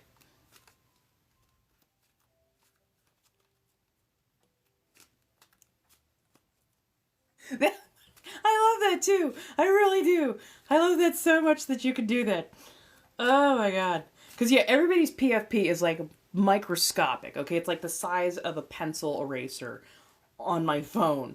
So I'm like, half the time I cannot see the PFPs really well enough. I can get the general shape and figure. That's why I'm like, when I see certain people come in, if I can only see the PFP, I'm like, oh, I know who that is. Other times it's like, I'm not sure about that. I'm not sure about that.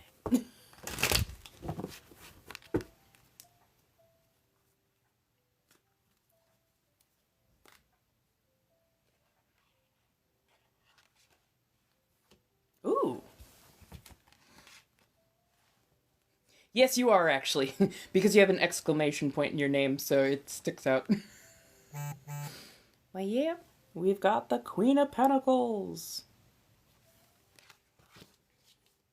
This feels like somebody who's coming towards you instead of being an embodiment thereof.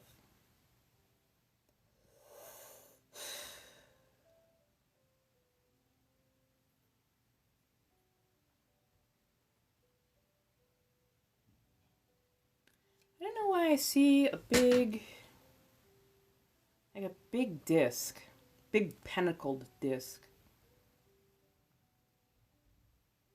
But it feels like they're spinning it like you would do for coin divination. It almost feels like they're talking to you from across a cafe table.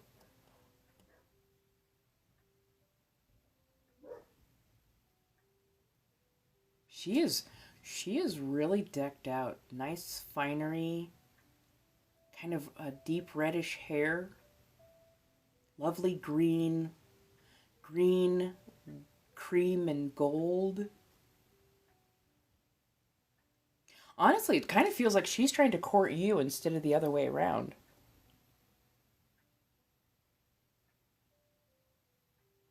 I think there's a feminine energy who's very enamored with something that you do, and they're going to be kind of talking to you, kind of sidling up, definitely trying to get your interest and really gain your ear. They want you to do something for them. And I do mean that in a good way. Like they're trying to get your interest because they know that you're good with whatever your skill set is. It doesn't, I can't say if it's art, because it feels much more like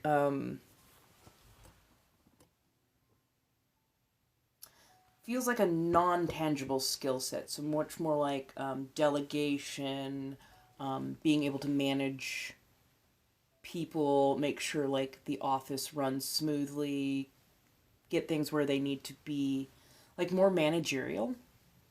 But yeah, they definitely like how you run a tight ship, how you get things going. You seem to be very personable. People actually respond really well to you, and it makes interaction so much nicer, so much easier, so much faster, cleaner.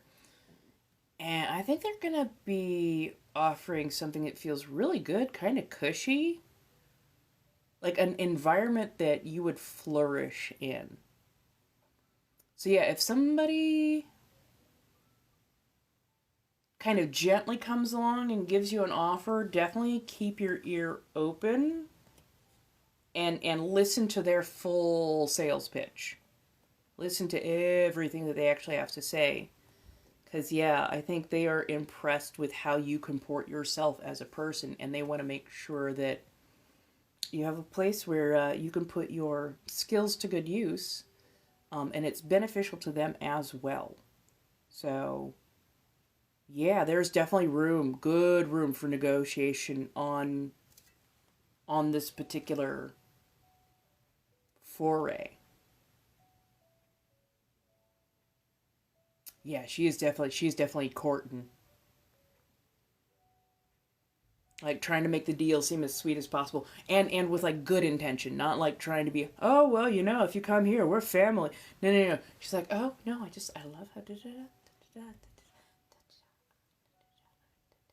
Yeah, there's a lot of gentle give, gentle take, gentle negotiation.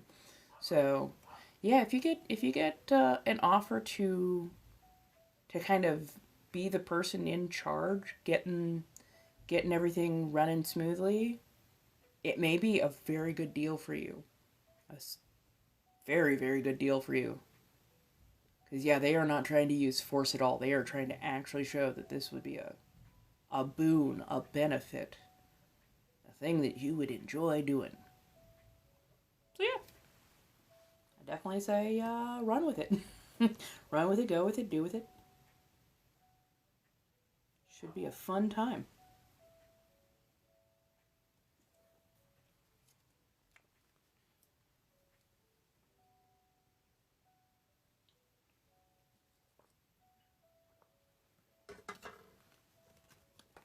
I hope that helps. Honestly, that is one of the clearest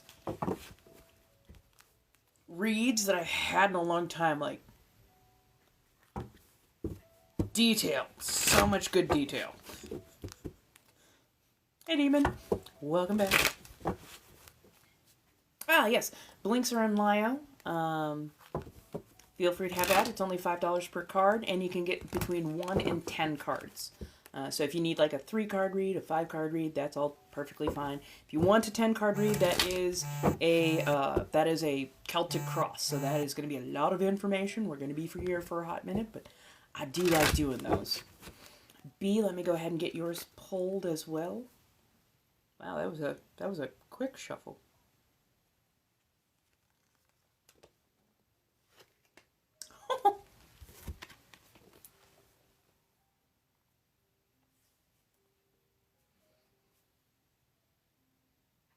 This is not a funny card per se. This is just, I know you've been going through a lot already. The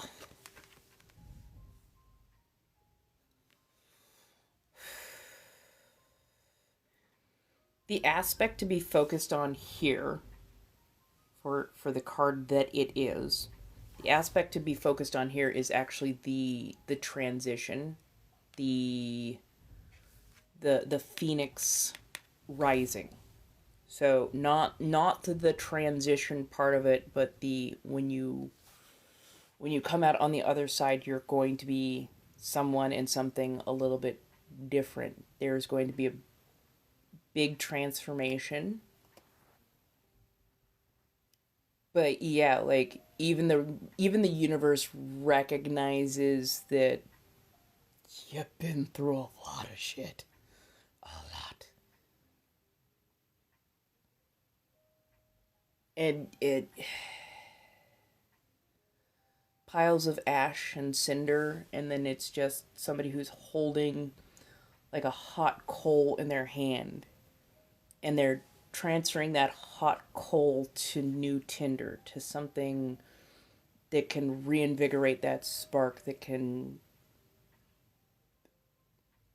become that gentle warming fire again, but also recognizing that there has to be that tenderness as they transfer that coal from that pile of ash to that soft bed of fine fiber and tinder, and it has to be gently nurtured and brought back up.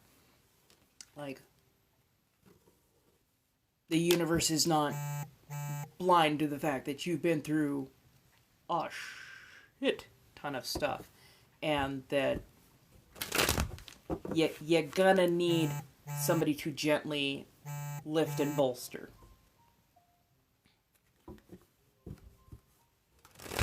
A little bit. Oh, goodness. Wow, I just just saw 3 pop up. Holy heck. Okay, so we've got Janelle, Riley, and Ilian. So a 1 card, a 1 card, and a 2 card. Yeah, no, it definitely feels, and it's a very soft, feminine figure. So yeah, I do think that the universe is recognizing you've been through a lot, and you are being moved to something new, and there feels like there's going to be a lot more gentleness, a lot of care, a lot of tending.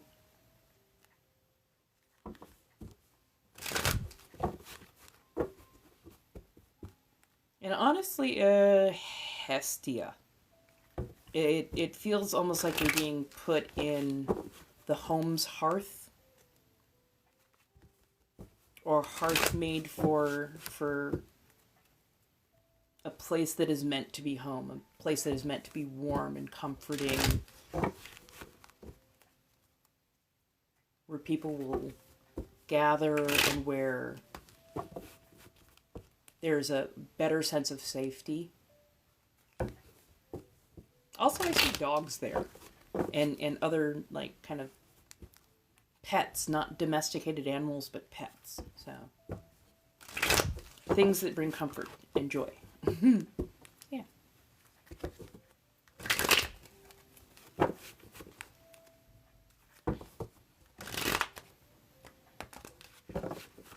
Oh, yes, that's right.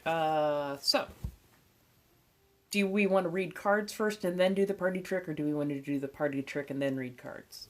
Either way is fine. I'll let you decide while I continue to mix, because I want to make sure that these are well blended.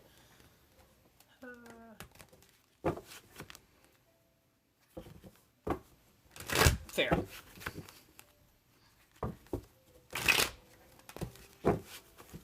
Okay.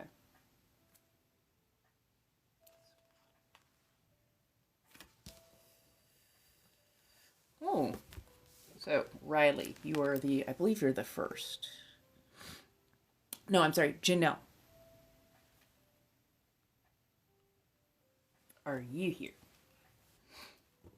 Because it will be Janelle, then Riley, then Elaine. I am probably pronouncing that wrong. So, Wheel of Fortune in reverse. Kind of like playing roulette. Hey.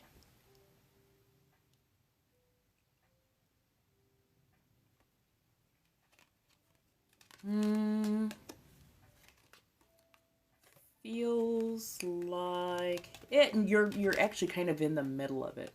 I was like, doesn't feel quite past, doesn't feel quite future. Feels like you're kind of in the middle of it. And it's funny because it feels like you bet on the number that was next to the 00, and for once it came up 00. So it was like you were this close to success, this close to, like, yeah, no. It feels like you were playing a game of roulette, and yeah, just you watched it go around and around and around, and and you're like, yeah, and then, like, it for half a second it felt like you had victory, and then it just outside of where you wanted it to be. It didn't quite land. So now you're like, well, shit. It's not the worst thing that happens. Definitely not the worst thing that could happen. But it's like, it felt so close. So close. Just, damn it. Give yourself half a beat. Definitely take a step back. Recount those chips as it were.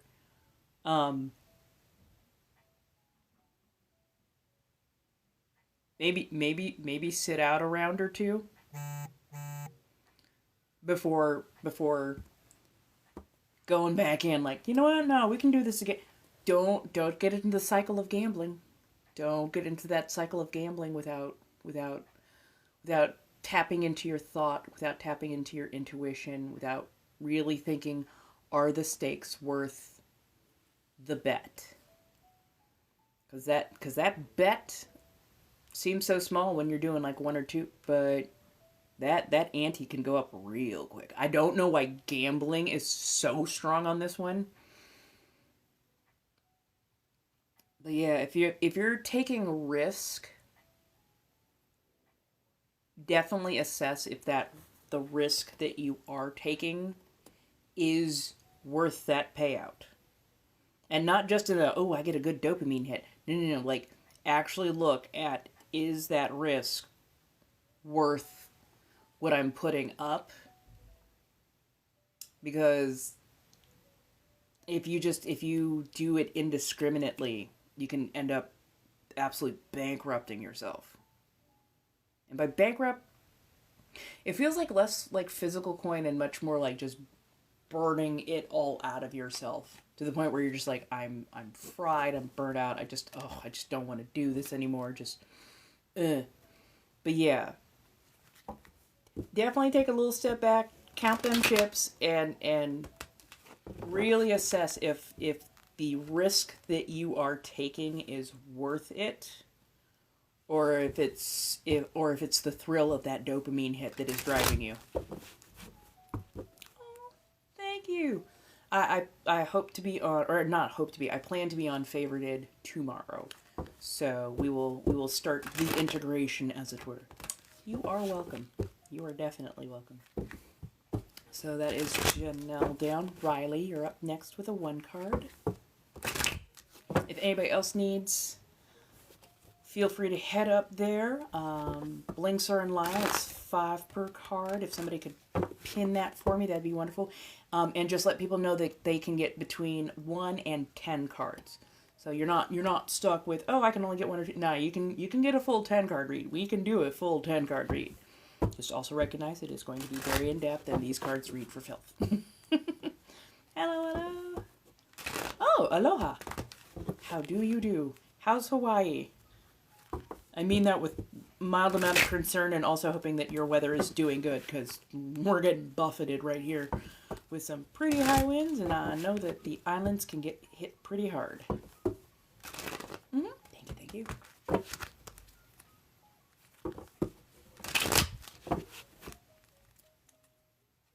Oh, good. Oh, good. Happy to hear that.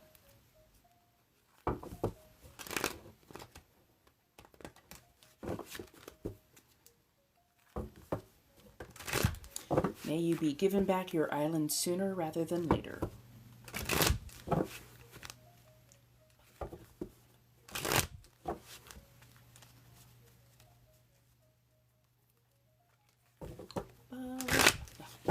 Ooh, froggy.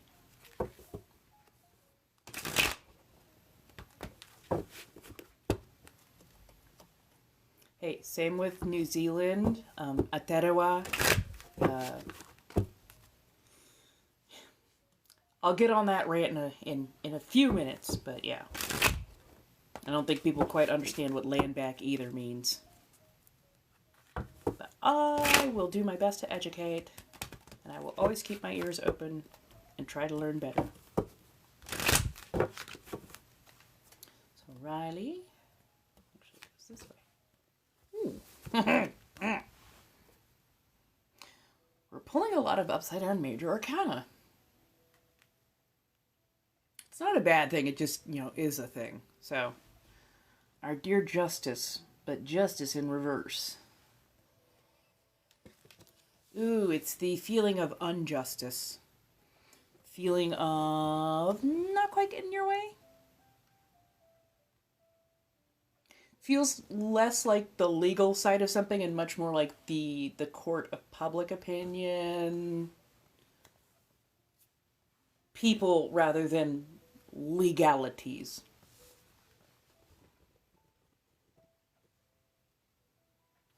Because you're how do I put that?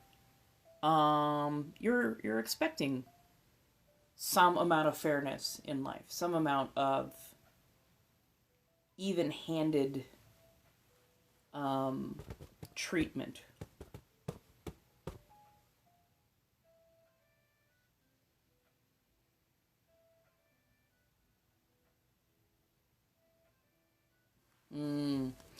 Almost feels like you were quiet on a matter or a subject, mostly because you didn't want to cause drama, didn't want to get involved with some of the bullshittery going on. I think it feels unfair because, or unjust, because you weren't even really a part of the issue to begin with. You got dragged in because of somebody else's bullshit. Um, it like spilled over onto you, splashed over onto you. So you're even now you're not the main focus of the issue that is going on, but you're still hearing your name in other people's mouths, and you're like, how did I get? How am I? Why am I being dragged into this? Like, how am I getting? How am I the one getting shit on? I wasn't even there. This is not my. This is not not my monkeys. Not my circus. Like, how many times do I have to explain it? And it feels like you have little control over how the story is being told and who the story is being told to. But for some reason, you keep being brought up, and you're like, this is not my bullshit. This is not my drama. What the fuck? Like, take my name out of your mouth because I had nothing to do with the damn situation. It's frustrating for you. Oh, I'm sorry. Yeah, it is definitely frustrating for you.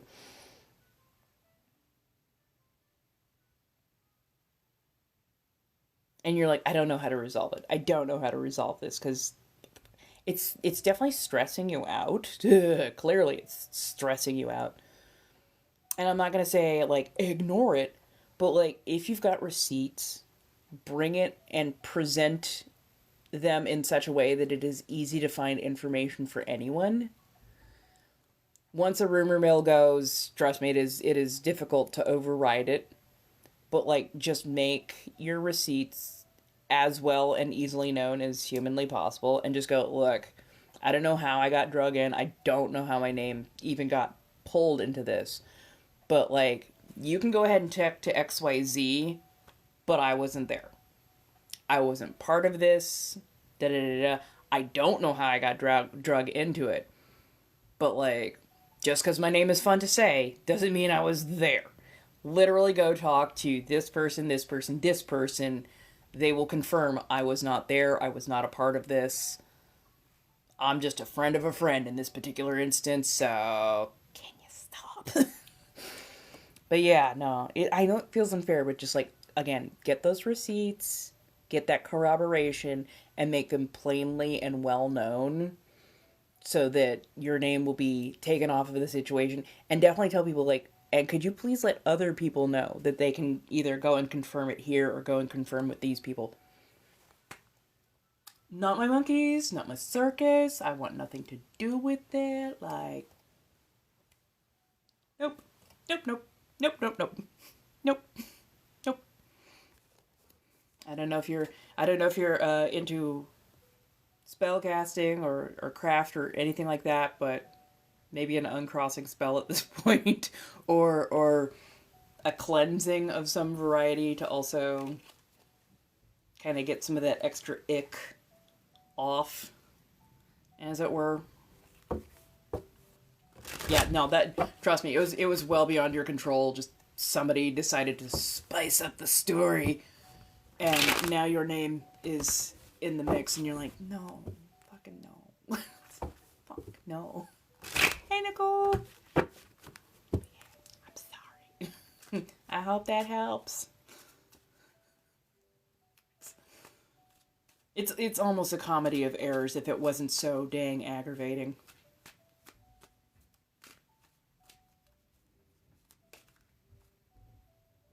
Whew, that wind is definitely picking up. Do do do.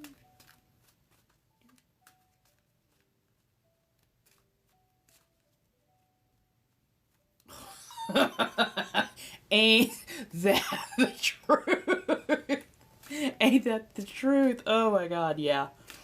All aboard the struggle bus. Toot toot. I said toot toot, motherfucker. I feel you. I feel you.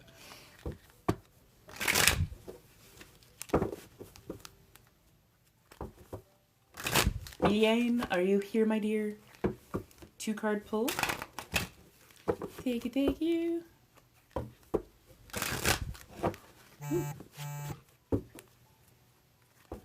Yay!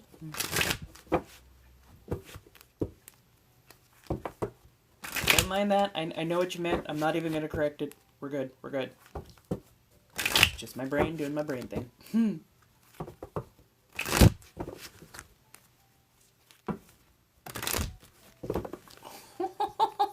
Oh, you almost did. I almost escaped. Hi! Okay, so as you see, little blinks and light, you can get them up there. I will explain them ever so shortly. So, these cards are a divination tool. They've been around for, I think, about 200 years now. Roughly printing press-ish era. Well, a little bit after printing press-ish era. And basically they are major and minor arcana. So major suits and minor suits. The majors tell you bigger life events or things that are much more prevalent, much more strong. And the minors will tell you, like, usually smaller life instances and whatnot. It's much like reading a roadmap or watching a movie, at least in my head. I pull cards, they tell me kind of what's going on in your world, in your universe, things that are affecting you. And never think of divination as being a hard and fast rule. Future can change. Future can definitely change.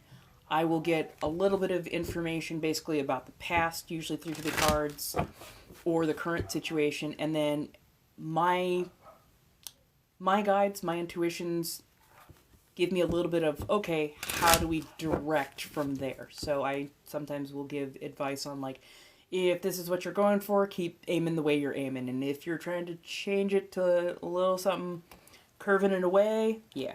So it's giving you good guideposts. It's telling you a little bit of the background or some of the unseen factors that are driving what is currently going on in your life. But yeah, nothing is ever hard and fast. There's always room and ways to gently guide the future in a more polite way, in a way that is a little bit more conducive to functioning. So yeah, these are my Shadowscape cards. They do tend to be brutally honest. So if you see somebody getting read for filth, that's the cards. Different decks, different attitudes, different ways of communicating. So yeah.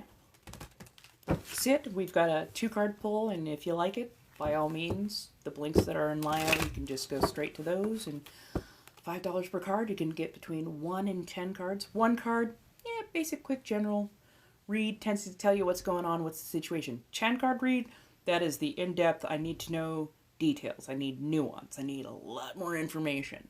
So I can do anything from 1 to 10 and everything in between, and I know someday somebody's going to pay for a half-deck read, that, or even a full deck read, and that's gonna be wild. Yeah. Hello, hello. How do you do, Chad?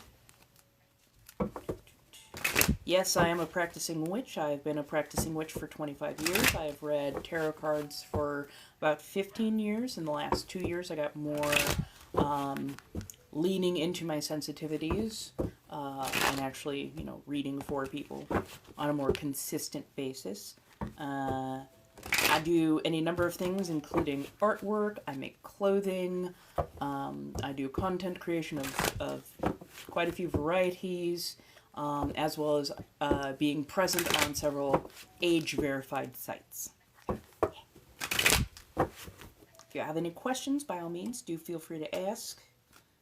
I have a degree of psychology and a degree of fashion design, so I'm well-traveled, well-worded, and I have a very large lexicon, so if you don't understand something I have said, that is not me trying to be elitist. That is literally just, I have a very, very large vocabulary.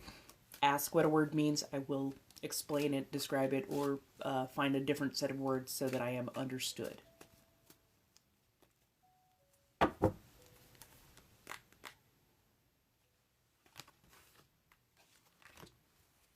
Ooh. Okay, what's going on with this collective? Like, honestly,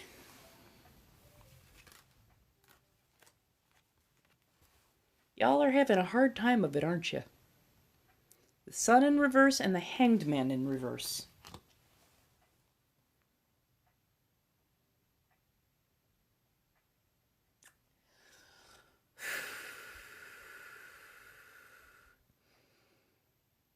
So the Sun in reverse feels like he had almost a meteoric rise.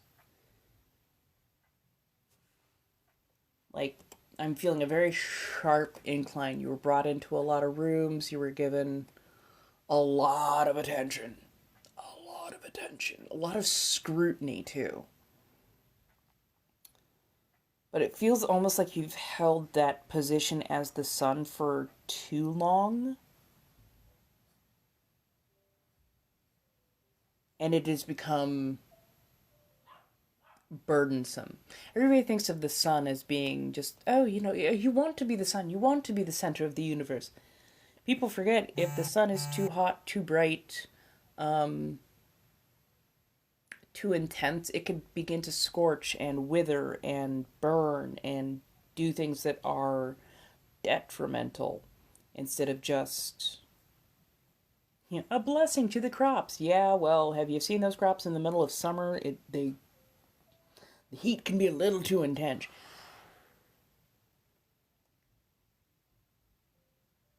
You might not be necessarily represented by the Sun, but it feels like you've been under a microscope or under a magnifying glass in a lot of regards for what feels like far too long.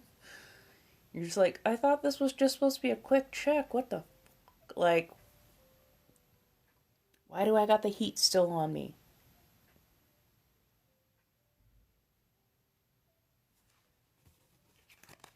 I'm just trying to figure out how.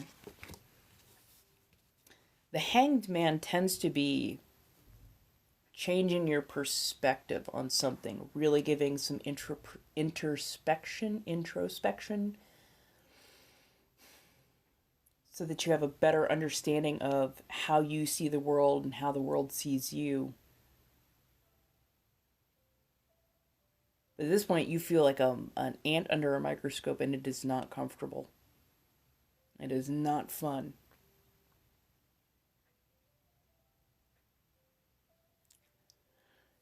It almost feels like somebody's obsessed with you. And I know that's probably going to seem like an odd wording, because it is. But it almost feels like somebody's intensely obsessed with micromanaging how you were seen by the world, everything that you do. And it's almost like they're looking for like little weaknesses, little screw ups, little mess ups, little slips, just so they can be a fucking thorn in your side, just so they can keep you in line under thumb. It's almost getting to the point where you just want to be like, you know what, that kind of thing.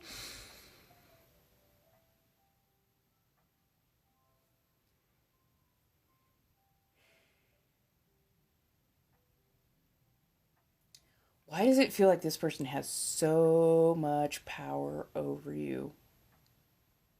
And not like you gave them the power, just like they have position over you, more clout, almost like a boss, almost like a manager. They're a dick. They're really being a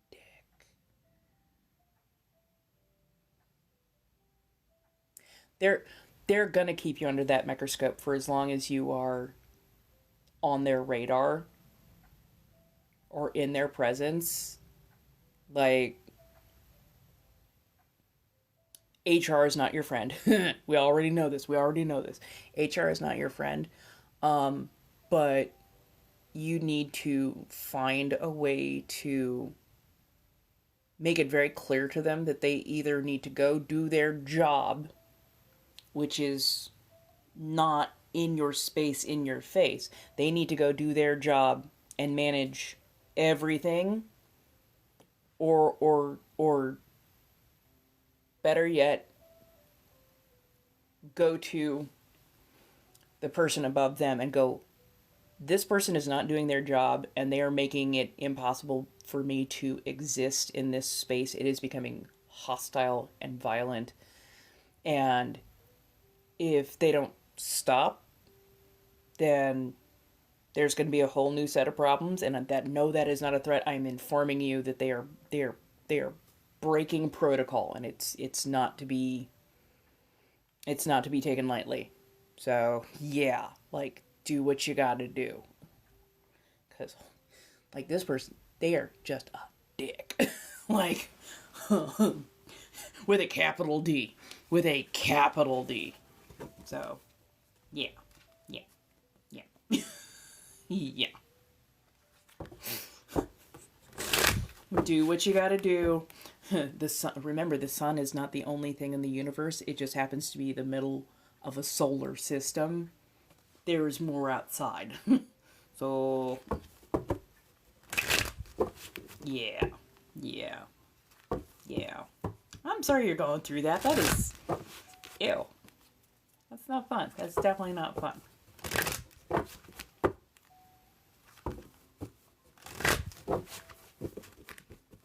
It happens. I know it happens, but it sucks. I hope that helps, my dear. Oh, dude.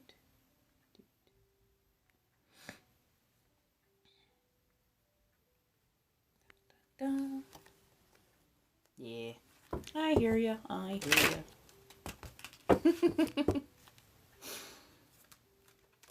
Don't worry. There is recompense. There is recourse. Just remember, HR is not your friend. HR is there just to cover somebody else's ass. They're not actually there for you. So sometimes you got to go to the district or the regional manager and just go, you know what? You know what?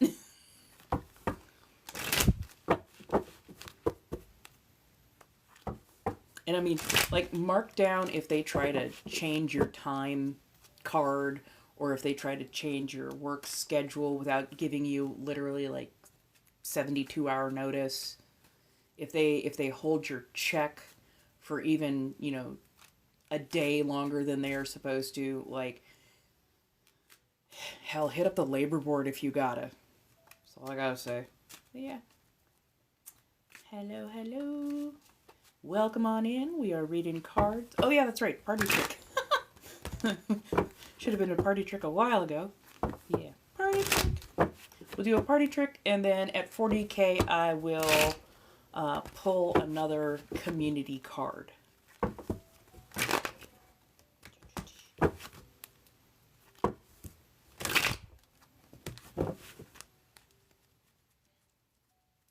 Thank you, thank you, thank you. I appreciate it. I think, wow, let's see, we're down to the money gun, 5 DJ glasses, a galaxy, and a whale are the last things left on my gallery, I think. So y'all have been doing absolutely fantastic, and I really appreciate all the kindness and support.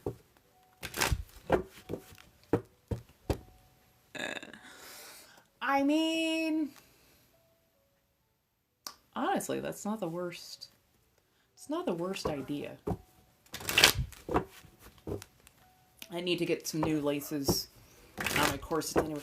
Oh, you know what? That's what I need to put up on my throne. I need to put up aglets and an aglet crimper onto my throne account, so that if somebody would like to get that, that would honestly very much help. I will be getting my corset commissions open ever so shortly. So yes, you will be able to order custom corsets, custom waist cinches from me. Let's do the noise. Let's do the thing. I love that.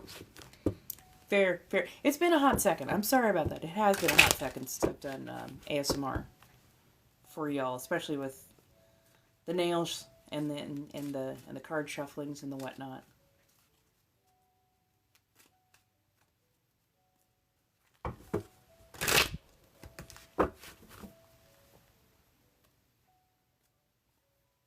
40K.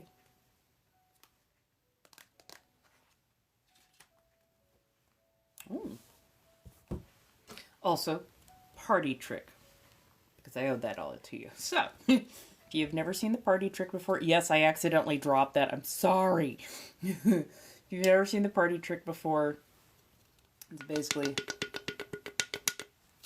I'm going to take the air out of this can.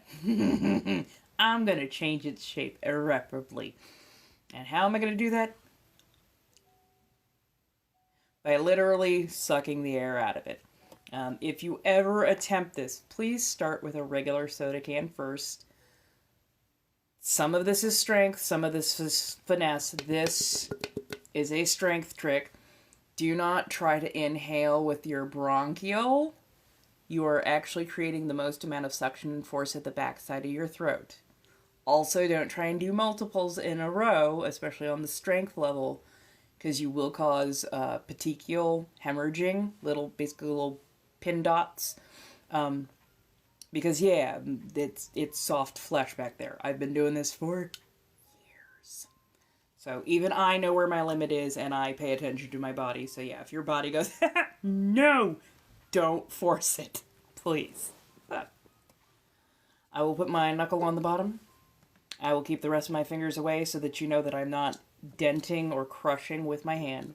But yes, here we go.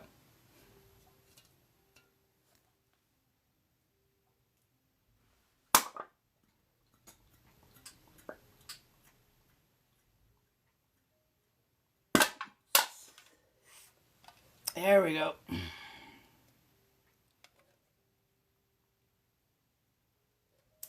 So, very much a lovely little trick.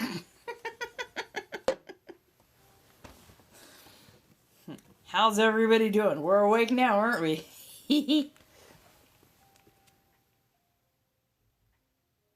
So this is the community card that I pulled. Chariot. Thank you. So, Chariot right side up, which yay for that, because nobody likes to get thrown into a ditch. Chariot right side up. Not quite a just keep swimming, but like just keep driving.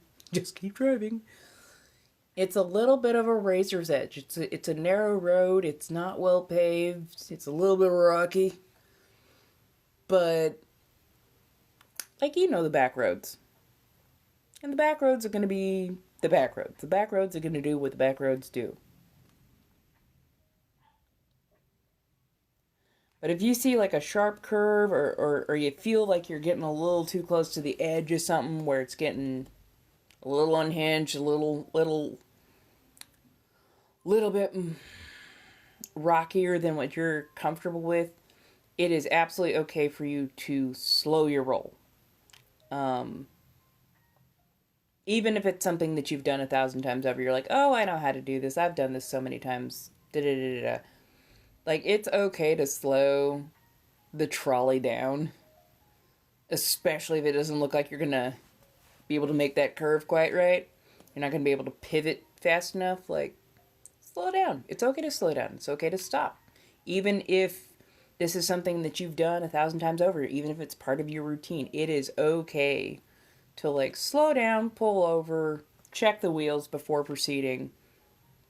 Because honestly, that'll make you safer in the long run. And if anything, I mean, you know your chariot better than anybody else does.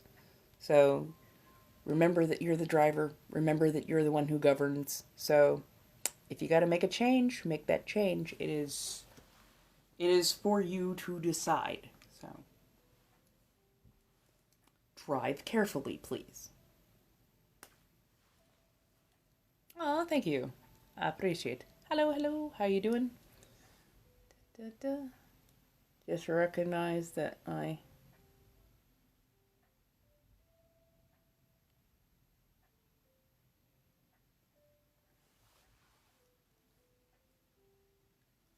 liner.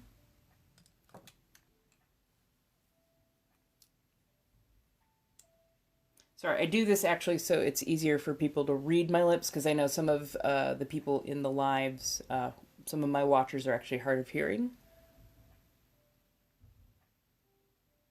So this makes it a little easier for them to follow what I'm saying.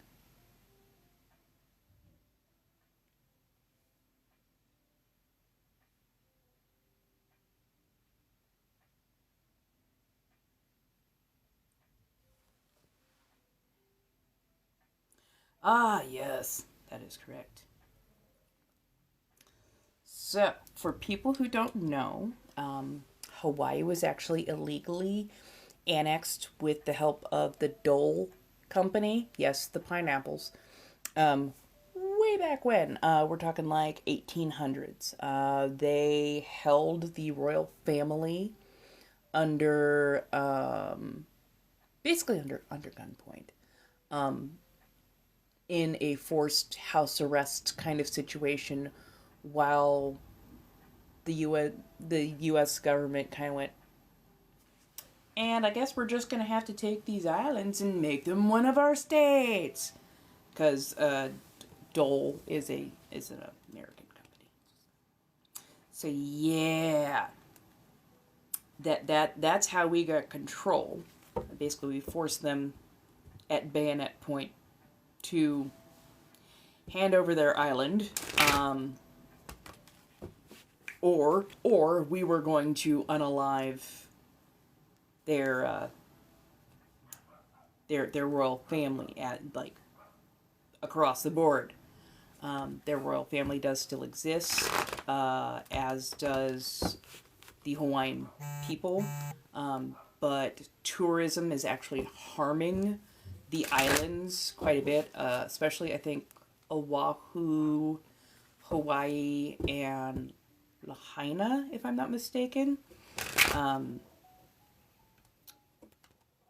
Tourism takes, and not even just tourism. Tourism is one of the major things, but also mainlanders coming in and buying up property, jacking up property prices. They bleed resources away from native Hawaiians and people who've lived there for generations. And quite a few of their practices do not respect sacred land. They often taint or poison the water surrounding the islands, which then decimates fish, mollusk, and wildlife there, as well as damaging the coral reefs and whatnot. A lot of the native flora and fauna there have been absolutely decimated by poor practices, and quite often what little potable drinkable water is on the island is either subverted to tourist destinations or to rich farms, plantations, or rich areas, leaving very little resources, especially potable water for just regular, everyday, working class people. And this has been a problem for literally hundreds of years. It is starting to very much reach critical mass, and Hawaii needs to be like returned to its people, and the resources need to be returned to the people. The people of Lahaina who were displaced by the fire, the everyday average people, many of them have not been able to find new residents, new homes. They haven't even been able to start to clear, let alone rebuild. A lot of insurance companies did not want to pay those residents what they were owed from the fire, destroying their houses, destroying their sacred sites, all of whatnot. But people like Oprah Winfrey and Dwayne "The Rock" Johnson, who are both shitheels by my standing, they took a bunch of money from insurances, from disaster relief funds, and then turned around and asked us, the American mainland public, Can't you donate to these poor, poor people? $10 million into our charities will help us distribute money to them so that they can, get places to live and this, that, and the third, all while both of them one of them is a billionaire, one of them is also almost a billionaire. And somehow between the two of them, they could not find $10 million to just give these people. And by funneling donations through a not-for-profit or non-profit organization / charity, they could pocket themselves up to 65% of all those donations. Many people are still waiting for those donations, those charities, to actually do anything. So, it's a problem. It's a big problem. People need to become far more educated on not just Hawaii or New Zealand or Maori culture. We need to be far more educated on a lot of indigenous cultures who have been very unfairly and poorly treated, especially by Western powers. Just saying.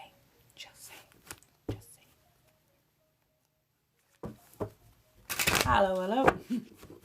Sorry, is there anything else I was supposed to be talking about? By all means, bring it on in.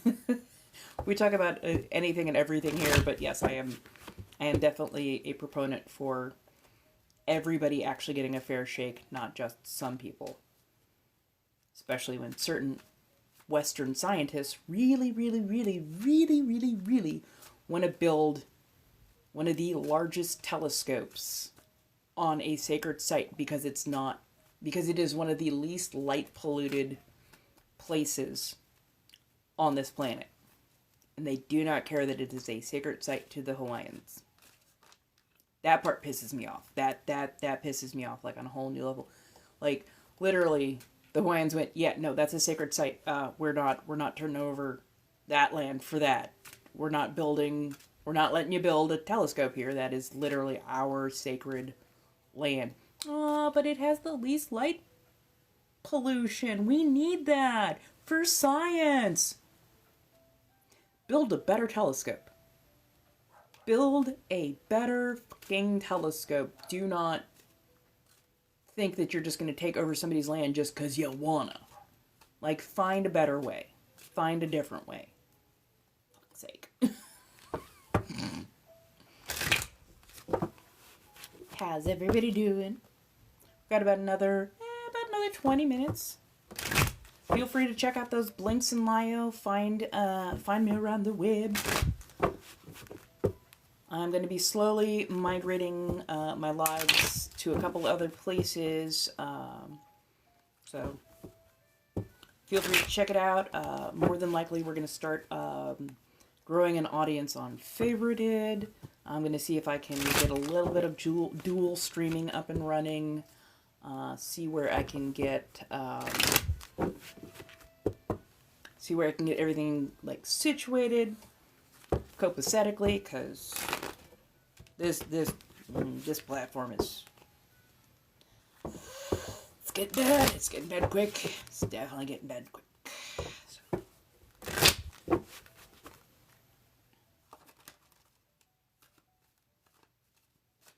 Hello.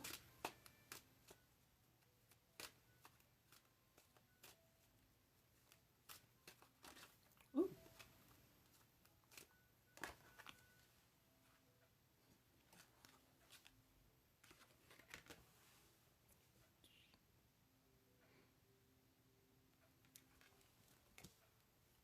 I don't blame the teachers for our educational system. I blame the government for allowing the Daughters of the Confederacy and conservatives to have such a GD hold over what is considered education and what is not considered education. I think that a government that is not teaching things like cursive or alternate forms of at least being able to read cursive, I think that's a detriment. And I think it is a tactic to keep lowering the education level of the average adult so that by the end of it, we will have nothing but menial factory workers, which is going to be a detriment to the society as a whole. But they are using that tactic so that they have people that they can control, people who cannot read proficiently or be educated or have critical thinking. Because I'll tell you right now, writing in cursive and reading in cursive, it exercises your brain in a very different way, and it causes you to actually critically think about how things are written, how things are placed, positions, what words to use. There's a lot more thought process to it. It's kind of like people who use Chat GPT to write an essay. I want to punch them in the face. Same thing with AI art. It's plagiarism. It's the easy way. But the easy way means you're not thinking. The easy way means you're not using some critical skills in order to clearly get your point across. Part of learning is not doing it quite right. So for like the first 50 times, you're probably going to read a cursive N and a cursive M as the same thing until you go, oh, there is a difference. You know, your F is going to be a little bit different than, say, like a fancy G or fancy J. Like, it's critical thinking skills, and I know it seems odd that it would tie into that, but it's critical thinking skills and critical ways to make your brain assess something, and they're taking that away from you. What I'm also pissed at is, I think it was the National Library, is looking for people to volunteer to decipher cursive. You need people who can read cursive, yet you're not offering to pay people who can read cursive to decipher, to catalog cursive. You're just asking them to volunteer their time, as if anybody in this fucking economy has that kind of time to just give openly, especially for something that is so fucking difficult to do if you don't know it. Like the fact that a lot of AI cannot read cursive or has deep trouble reading cursive. Like, oh, thank you, Artemis. I appreciate that. Yeah, it's wild. It's wild. It's wild. It's wild that they keep lowering our standards for learning, but it is a way to control us as a working populace. It is a way to control us. And I hate it. I hate it so much. I think everybody should be taught cursive and, pardon me as I remove fangs. Ugh. Sorry, tongue flick. Yeah, everybody should be taught how to read cursive, and also I think we should all be much more leaning into being able to read and write and speak other languages as well. Becoming monolinguistic is one of the worst things to have ever happened to our society. Becoming monolinguistic means that you're losing nuance, you're losing critical thinking, and you're losing ways to communicate with other people. But that's the whole point of it. They want you monolinguistic so you can only listen to what they tell you. You can only listen to what they give you. If you could speak French, Spanish, Chinese, Korean, if you could speak, 2, 3, 4, 5 other languages, you'd be able to get news from different sources. You'd be able to get information and culture from other sources. You would become more globalized and actually talk to each other and have a much better idea of what's going on around the world rather than just being locked into what's directly in front of you. Yeah. Yeah, like, I honestly, I worry for Gen Z sometimes, because there's like a rise of purity culture and conservative thinking. And so many of Gen Z have been under the microscope in a lot of ways, and they've been trained in such a way that they are afraid of fucking up. They are afraid of being different. They are afraid of stepping outside what is considered polite or normal. And like even the goths nowadays, I just kind of look at them and go, "Are you okay, my dude? Like seriously?" They're like, "I'm conservative goth." Those two words don't go together. You cannot be conservative. You cannot actually be conservative. Wow, I cannot say that word. You cannot be conservative and goth. You cannot be punk and conservative. Like, these are countercultures. These were outside the norms. They were expressions of self that did not care what other people thought was polite or correct or this, that, and the third. But we have codified things in order to make them not just normal, but to make them homogenous. And I hate it.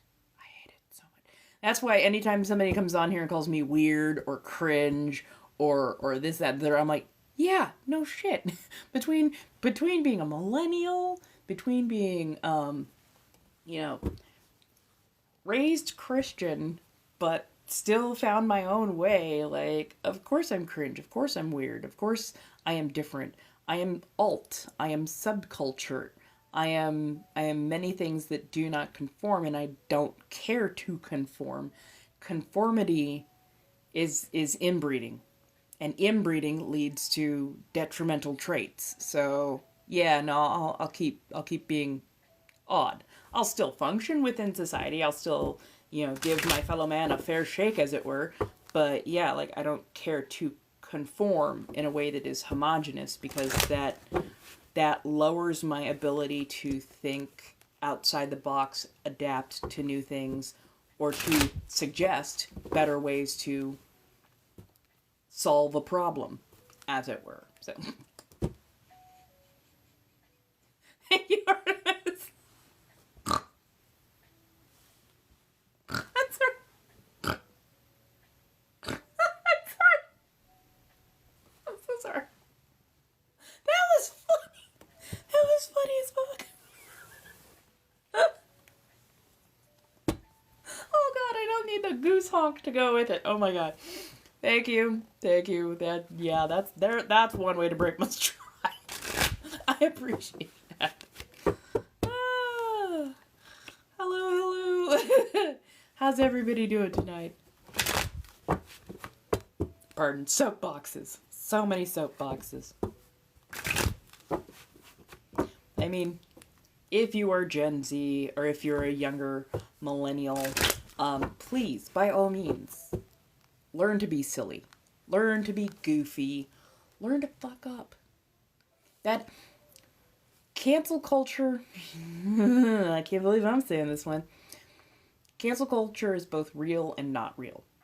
Cancel culture used to be reserved for big people who were doing big things, who had big impacts on society as a whole.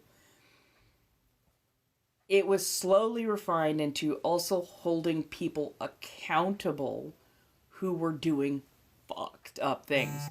But nowadays, a lot of cancel culture is canceling without having any nuance and without allowing for any sort of redemption. So there needs to be the ability to fuck up, to be cringe, to be odd, to be weird, and that not be a bad thing. Like, shave the side of your head. See if you like it. Oh, that just came through. Oh, thank you. We will shuffle for the 3-card read. But yeah, don't be afraid to fuck up. Don't be afraid to be looked at, or to have somebody question, what's going on here? You don't look like everybody else. What's going on? explain it. Explain it. Well, don't you feel like that's weird? No. I mean, it's weird, but weird isn't necessarily bad. You know, like, yeah, it's odd. It's different. It is outside the realm of usual and normal. That's fine. Because it is not harmful to society at large. It is not harmful to your existence. And being a little different and being a little weird means I can spot problems in a slightly different way and adapt. And that adaptation may be very helpful to other people down the line. So, if everybody is consenting, who is actually necessary and involved, if everybody is consenting, who is necessary and involved, yeah. It is what it is. Okay, 3-card read. Good, but a little sleepy. Yeah, that's always a good thing.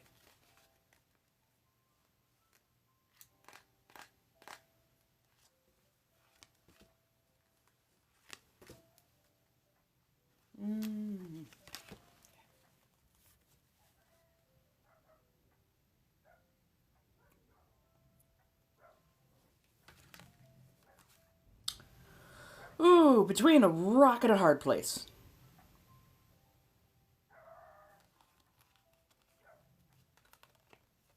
Okay. So, that is the Moon reversed, 10 of Wands reversed, Lovers reversed. I'm not saying you're having a rough go of it, but it literally feels like the rock and the hard place. The moonlit path tends to be something that cycles, that waxes and wanes. In reverse, it feels like the path is becoming slightly less clear. It's in that waning phase where you're like, I've walked about half of the path so far, but now it's becoming a little bit less clear if this is the right direction for me, if the right thing for me.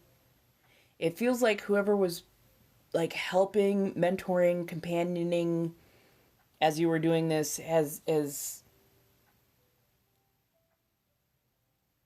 I won't say derelict, because derelict is a little bit too strong of a word, but they haven't been showing up like they used to, and they're not showing up like they should be. You feel a little bit out of your depth, a little bit more on your own, and you're like, I just need reassurance that I'm doing this right, that I'm going the correct direction, and they're letting you kind of fly free, and that is unnerving, it's unsettling, and it is probably why the 10 of Wands in reverse showed up. Because you're taking on a lot more, you're taking on a lot more responsibility, you're doing a lot more things, more and more minutia is being piled up on your plate, or you're taking on more and more, thinking that you have to, because you've seen your mentor and other people take on so many things. I think you're forgetting that you don't need to do as much as others. You don't need to carry the load the way others do. You just need to focus on what is pertinent to you, to your life, and to your ability to carry. Not everybody can carry 1,000 pounds on their shoulder. Some people can only do 500. Some people can only do 100. Some people can only do 20. You want to stay well within your ability so that you don't cause yourself to snap and break, which when the 10 of Wands is in reverse, you're becoming a little bit overloaded. You're like, I'm toppling, I'm breaking. This is not good. That break can turn into a tower moment if it is not recognized and dealt with in pretty short order. So if you need to, like, just stop, put everything down real quick, and actually assess what is something I need to do, what are the things that I actually need to take care of, what can either be delegated, put on the back burner or just dropped completely. Clean away what does not be, because at this point you're headed for like full failure, full collapse, and then you got to do a game of 52 pickup sticks, and that is a pain in the ass. And I think it's causing a bit of a rift because of the lovers in reverse card. I don't take that as like an actual person or an actual couple, but the lovers in reverse feels like it's causing strain and resentment between you and your responsibilities, between you and I guess just adulting, life, job in general. But yeah, it's causing this like growing resentment against all these responsibilities that keep getting piled on, that keep being forced upon you, that everybody is expecting you to take care of, and you're like, half this shit is not even supposed to be on my workload. I don't understand why people keep handing me stuff. It is, I can feel this tension and aggravation over it. So, and it's like, you're trying your best, you're trying to go to counseling, you don't want to give up on all of this, but it's very much becoming too much. The amount of aggression and aggravation coming out of this is like pretty fucking epic. Take a second to set down everything that you got to set down.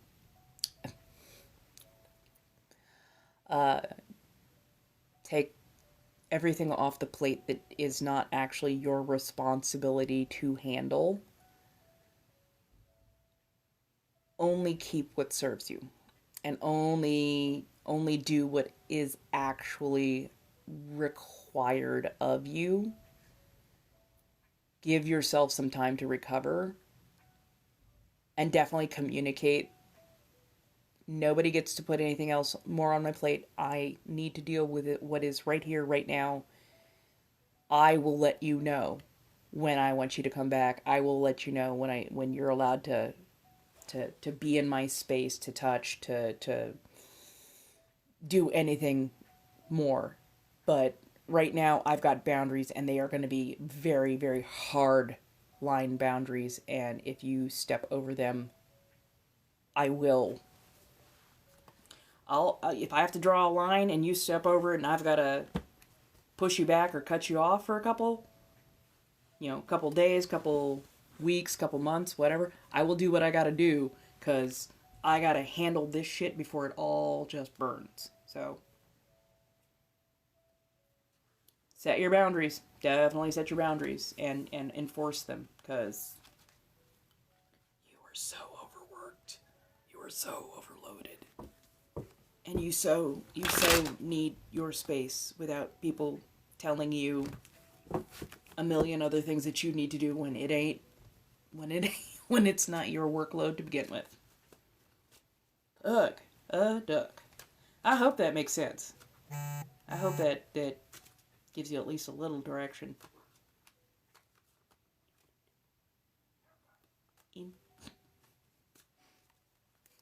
Thank you.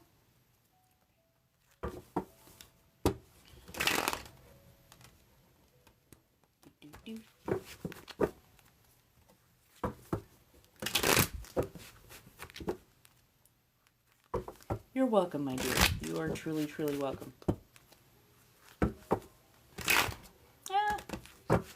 Thank you, darling. Have a nice night. It's okay to be in late. It's okay. Now, are there any other people who need a card read? If not, I'll be heading off in about a couple of minutes. Tomorrow, I'm going to be trying to get myself set up well enough that I can dual stream.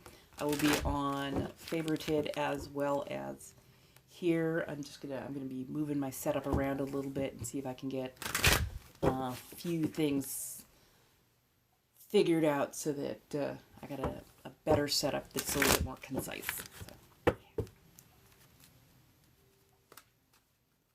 So. Watch now, somebody's like, well, actually a 10 card read.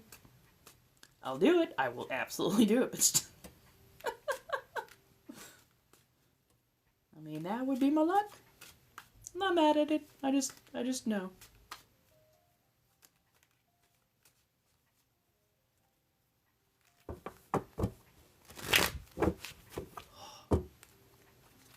Honestly, I might actually record a little ASMR right after this.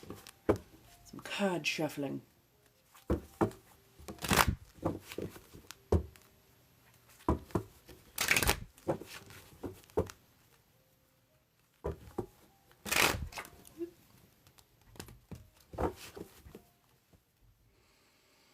Ah, hello, my lovelies. I hope you're doing well. I hope tomorrow is also going to treat you well.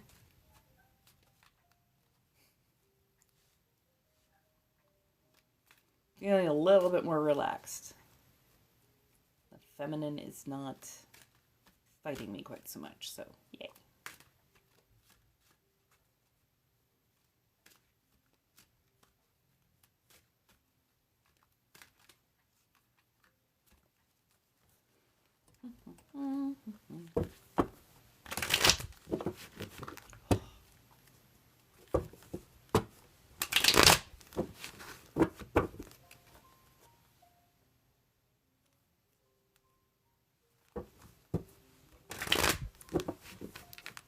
Those are some nice riffles.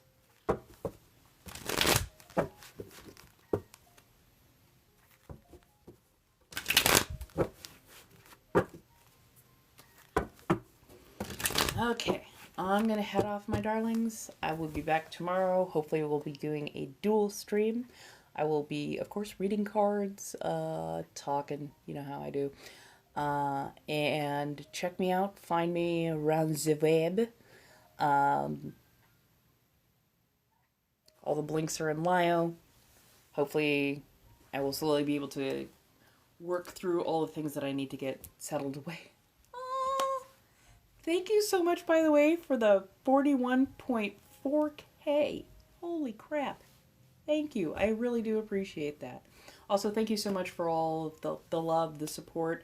There are direct ways to gift mutual aid or find me around the web and garner my services.